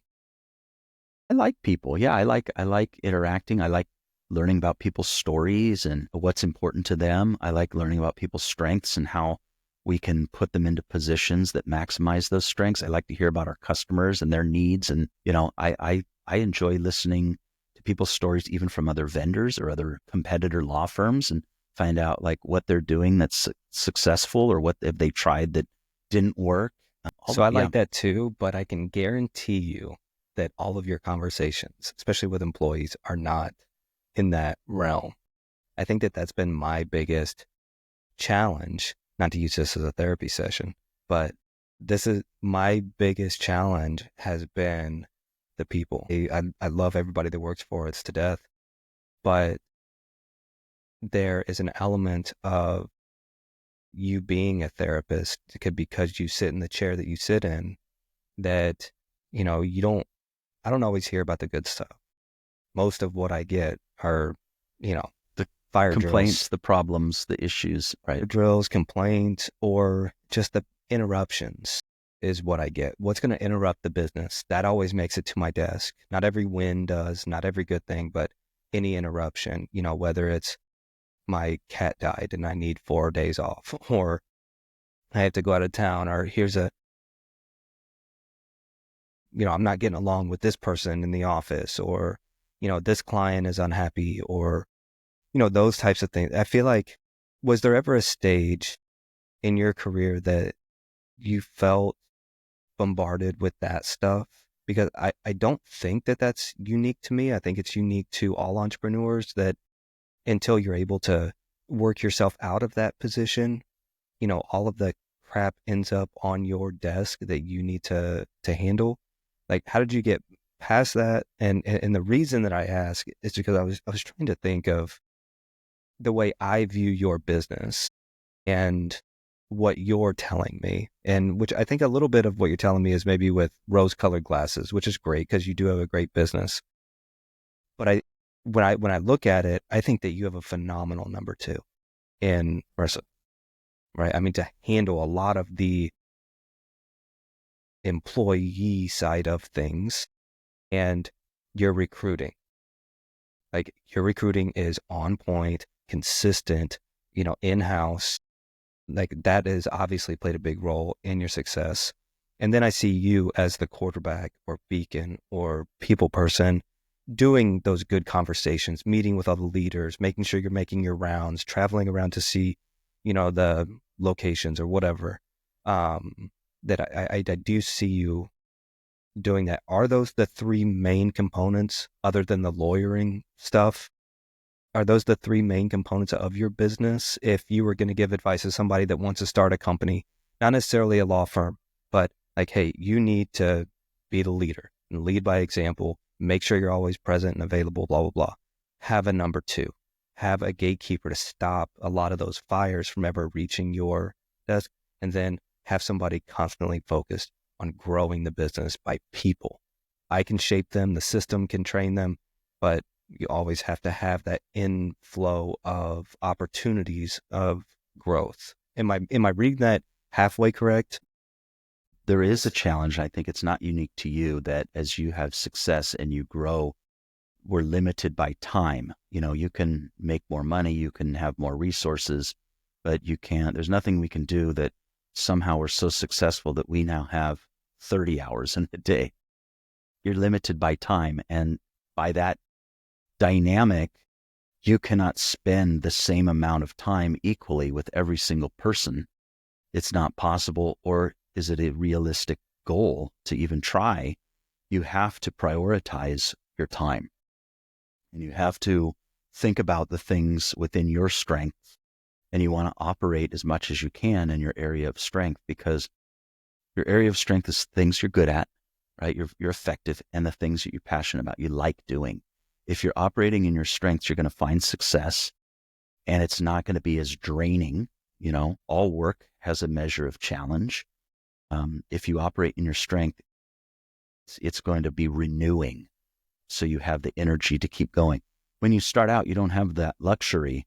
You have to wear many hats, and you quickly find the things that you like doing, and you find the things you don't like doing. You find the things you're good at, and you find the things that you're not good at. As you grow, you have to think about the demands that are put on you that are outside your strengths, and you look for people who those are their strengths. So for instance, you mentioned, our CFO, Marissa, and she brings a lot to our table that are her strengths, and she's fantastic. And thankfully, those are things that are not my strengths, or, not my favorite things to do. And she does them very well. She executes with excellence, and I can trust her to be able to do those things. But as you grow, there's other similar stuff where you think about, if connecting with people and creating that culture experience is important, if I can't do it, then someone has to do it. So can I find people on my team who can deliver the kind of quality of employee experience that I would want our people to have? And you can bring those people in. So even if that is your strength, you're going to be limited by time and your effectiveness. So you need to bring those people in. And eventually what you want to do is you want to craft your role where you are serving in the most important things that only you can do as a leader and that are in your area of strength. And then you bring people on to help you. So I think that kind of paints the picture. But one of the other elements that is extremely important is the level of our partners as leaders now, because they interact with their teams, they lead their teams, they're communicating the same message to their attorneys and employees that I'm communicating.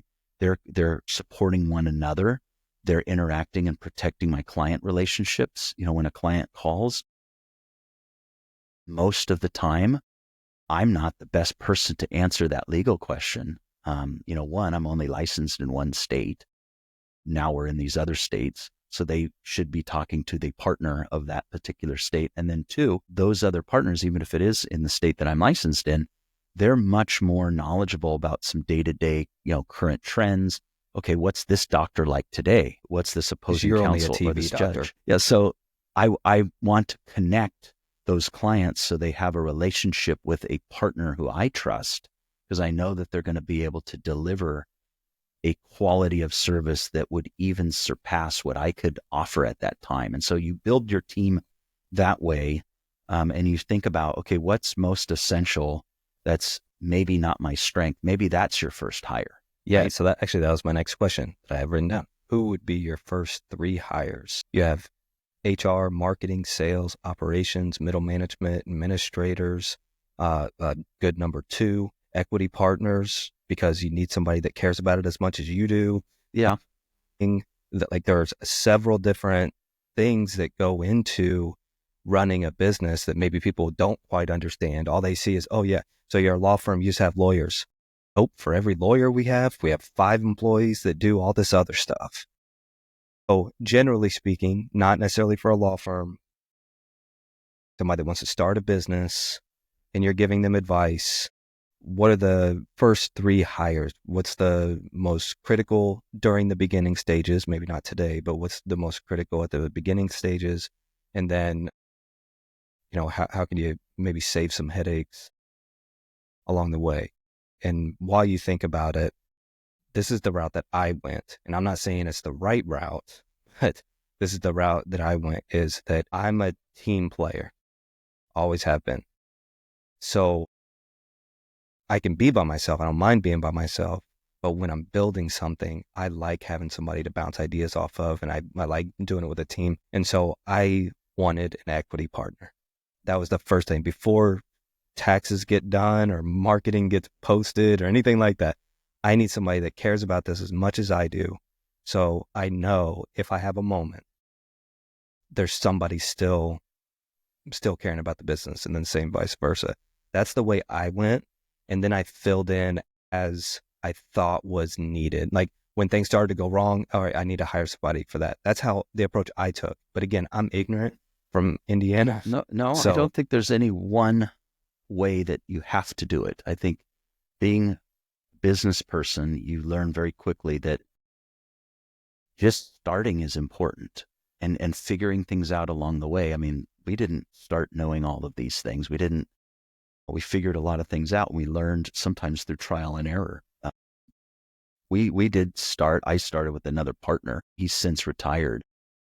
But yeah, it's very helpful when you start with someone else who's got skin in the game and cares about, the outcomes that you care about. And you can divide up responsibilities based on strengths or those types of things. It's helpful to be a part of a team when things are slow, just to keep you motivated and encouraged. Or if things get really busy, it's great to have help with how that goes. So yeah, oftentimes I think when you find out about a problem, then you recognize your need.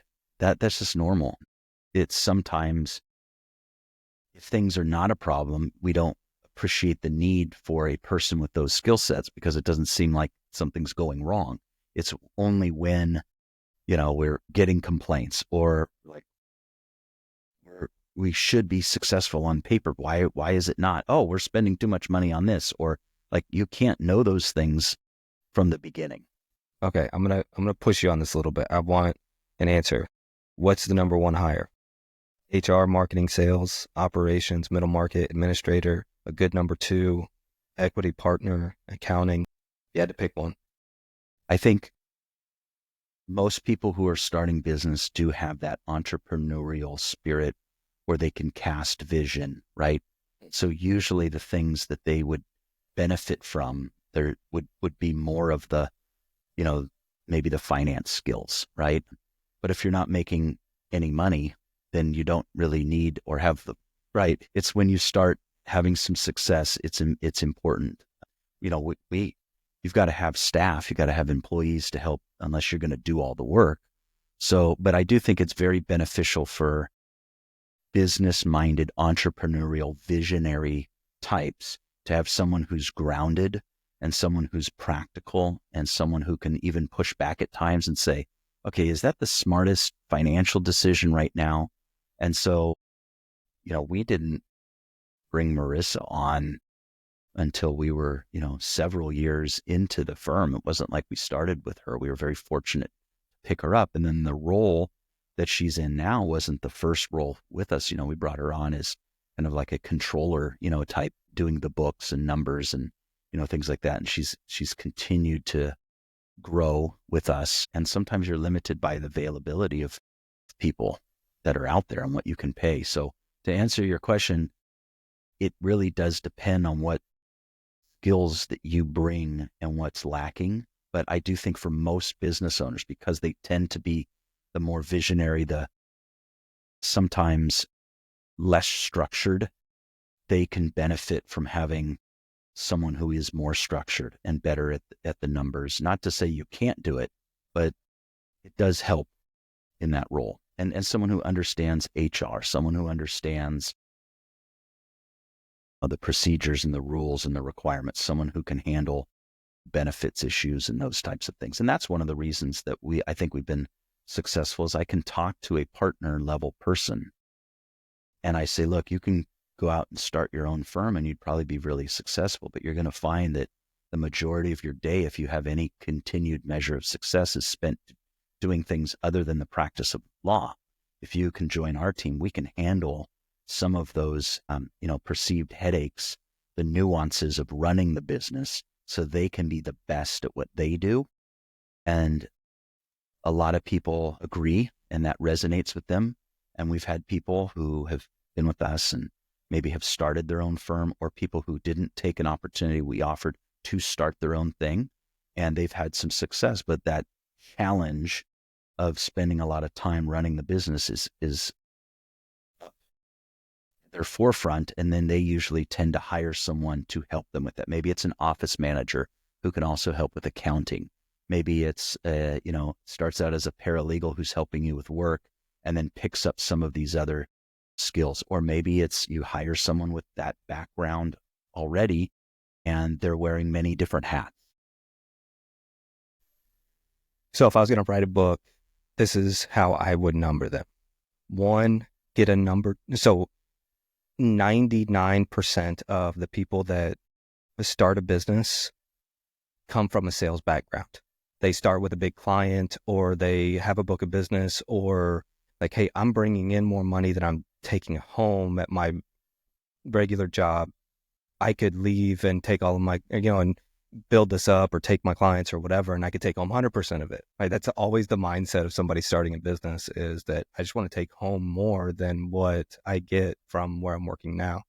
So I think because of that, sales is, that box is checked in the beginning.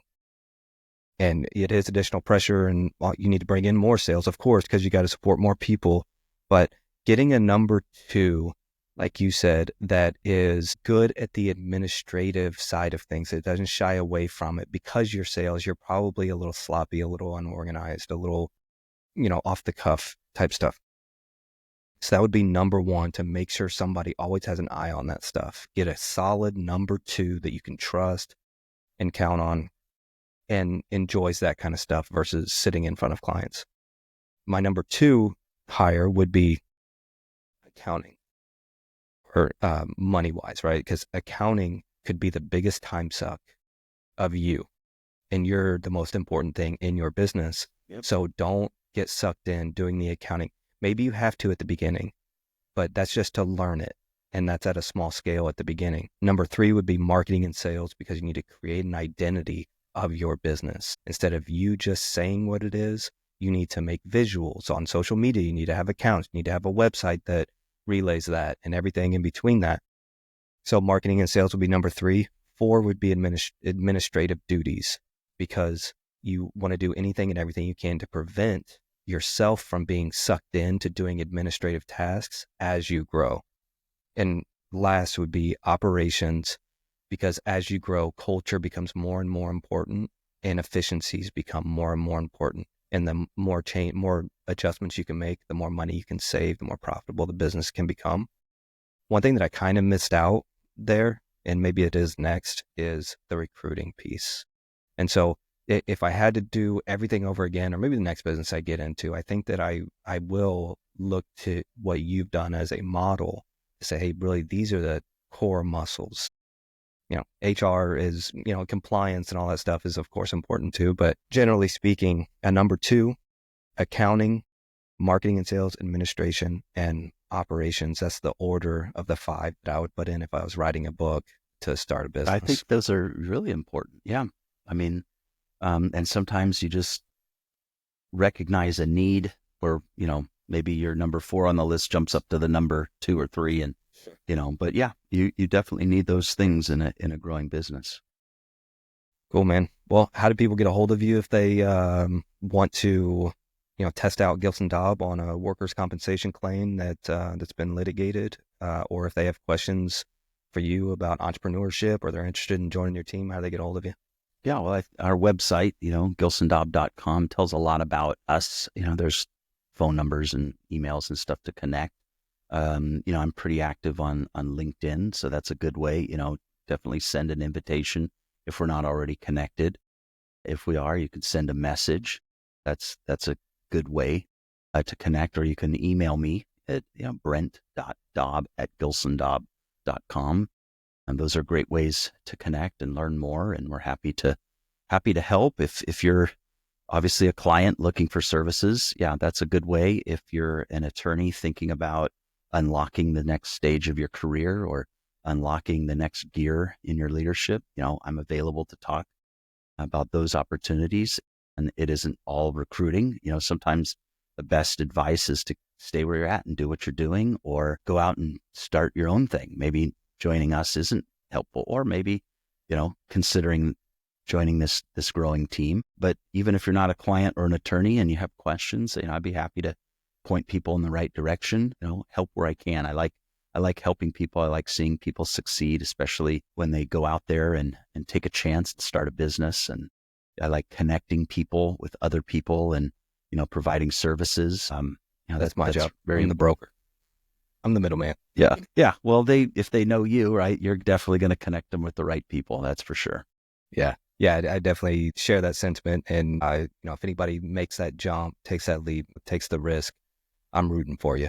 I don't care what you're doing. I'm rooting for you to do well. And that's one thing that I admire about you that we share is that I'm always willing to help out people, especially people that want to make that jump or have made that jump or are struggling, after making that jump, just because I don't think enough people appreciate how great it is being an entrepreneur. It is tough. It is not a more glamorous lifestyle, especially in the beginning years. But there's something so fulfilling about being an entrepreneur and in having any sort of success. I agree. It's great. Thanks for having me on the show. It's been enjoyable, and I know we've been friends for a long time, so I'm excited to see what's in the next chapter for you. Yeah, well, hopefully we get 10 million views on this. Thanks, dude. You're welcome.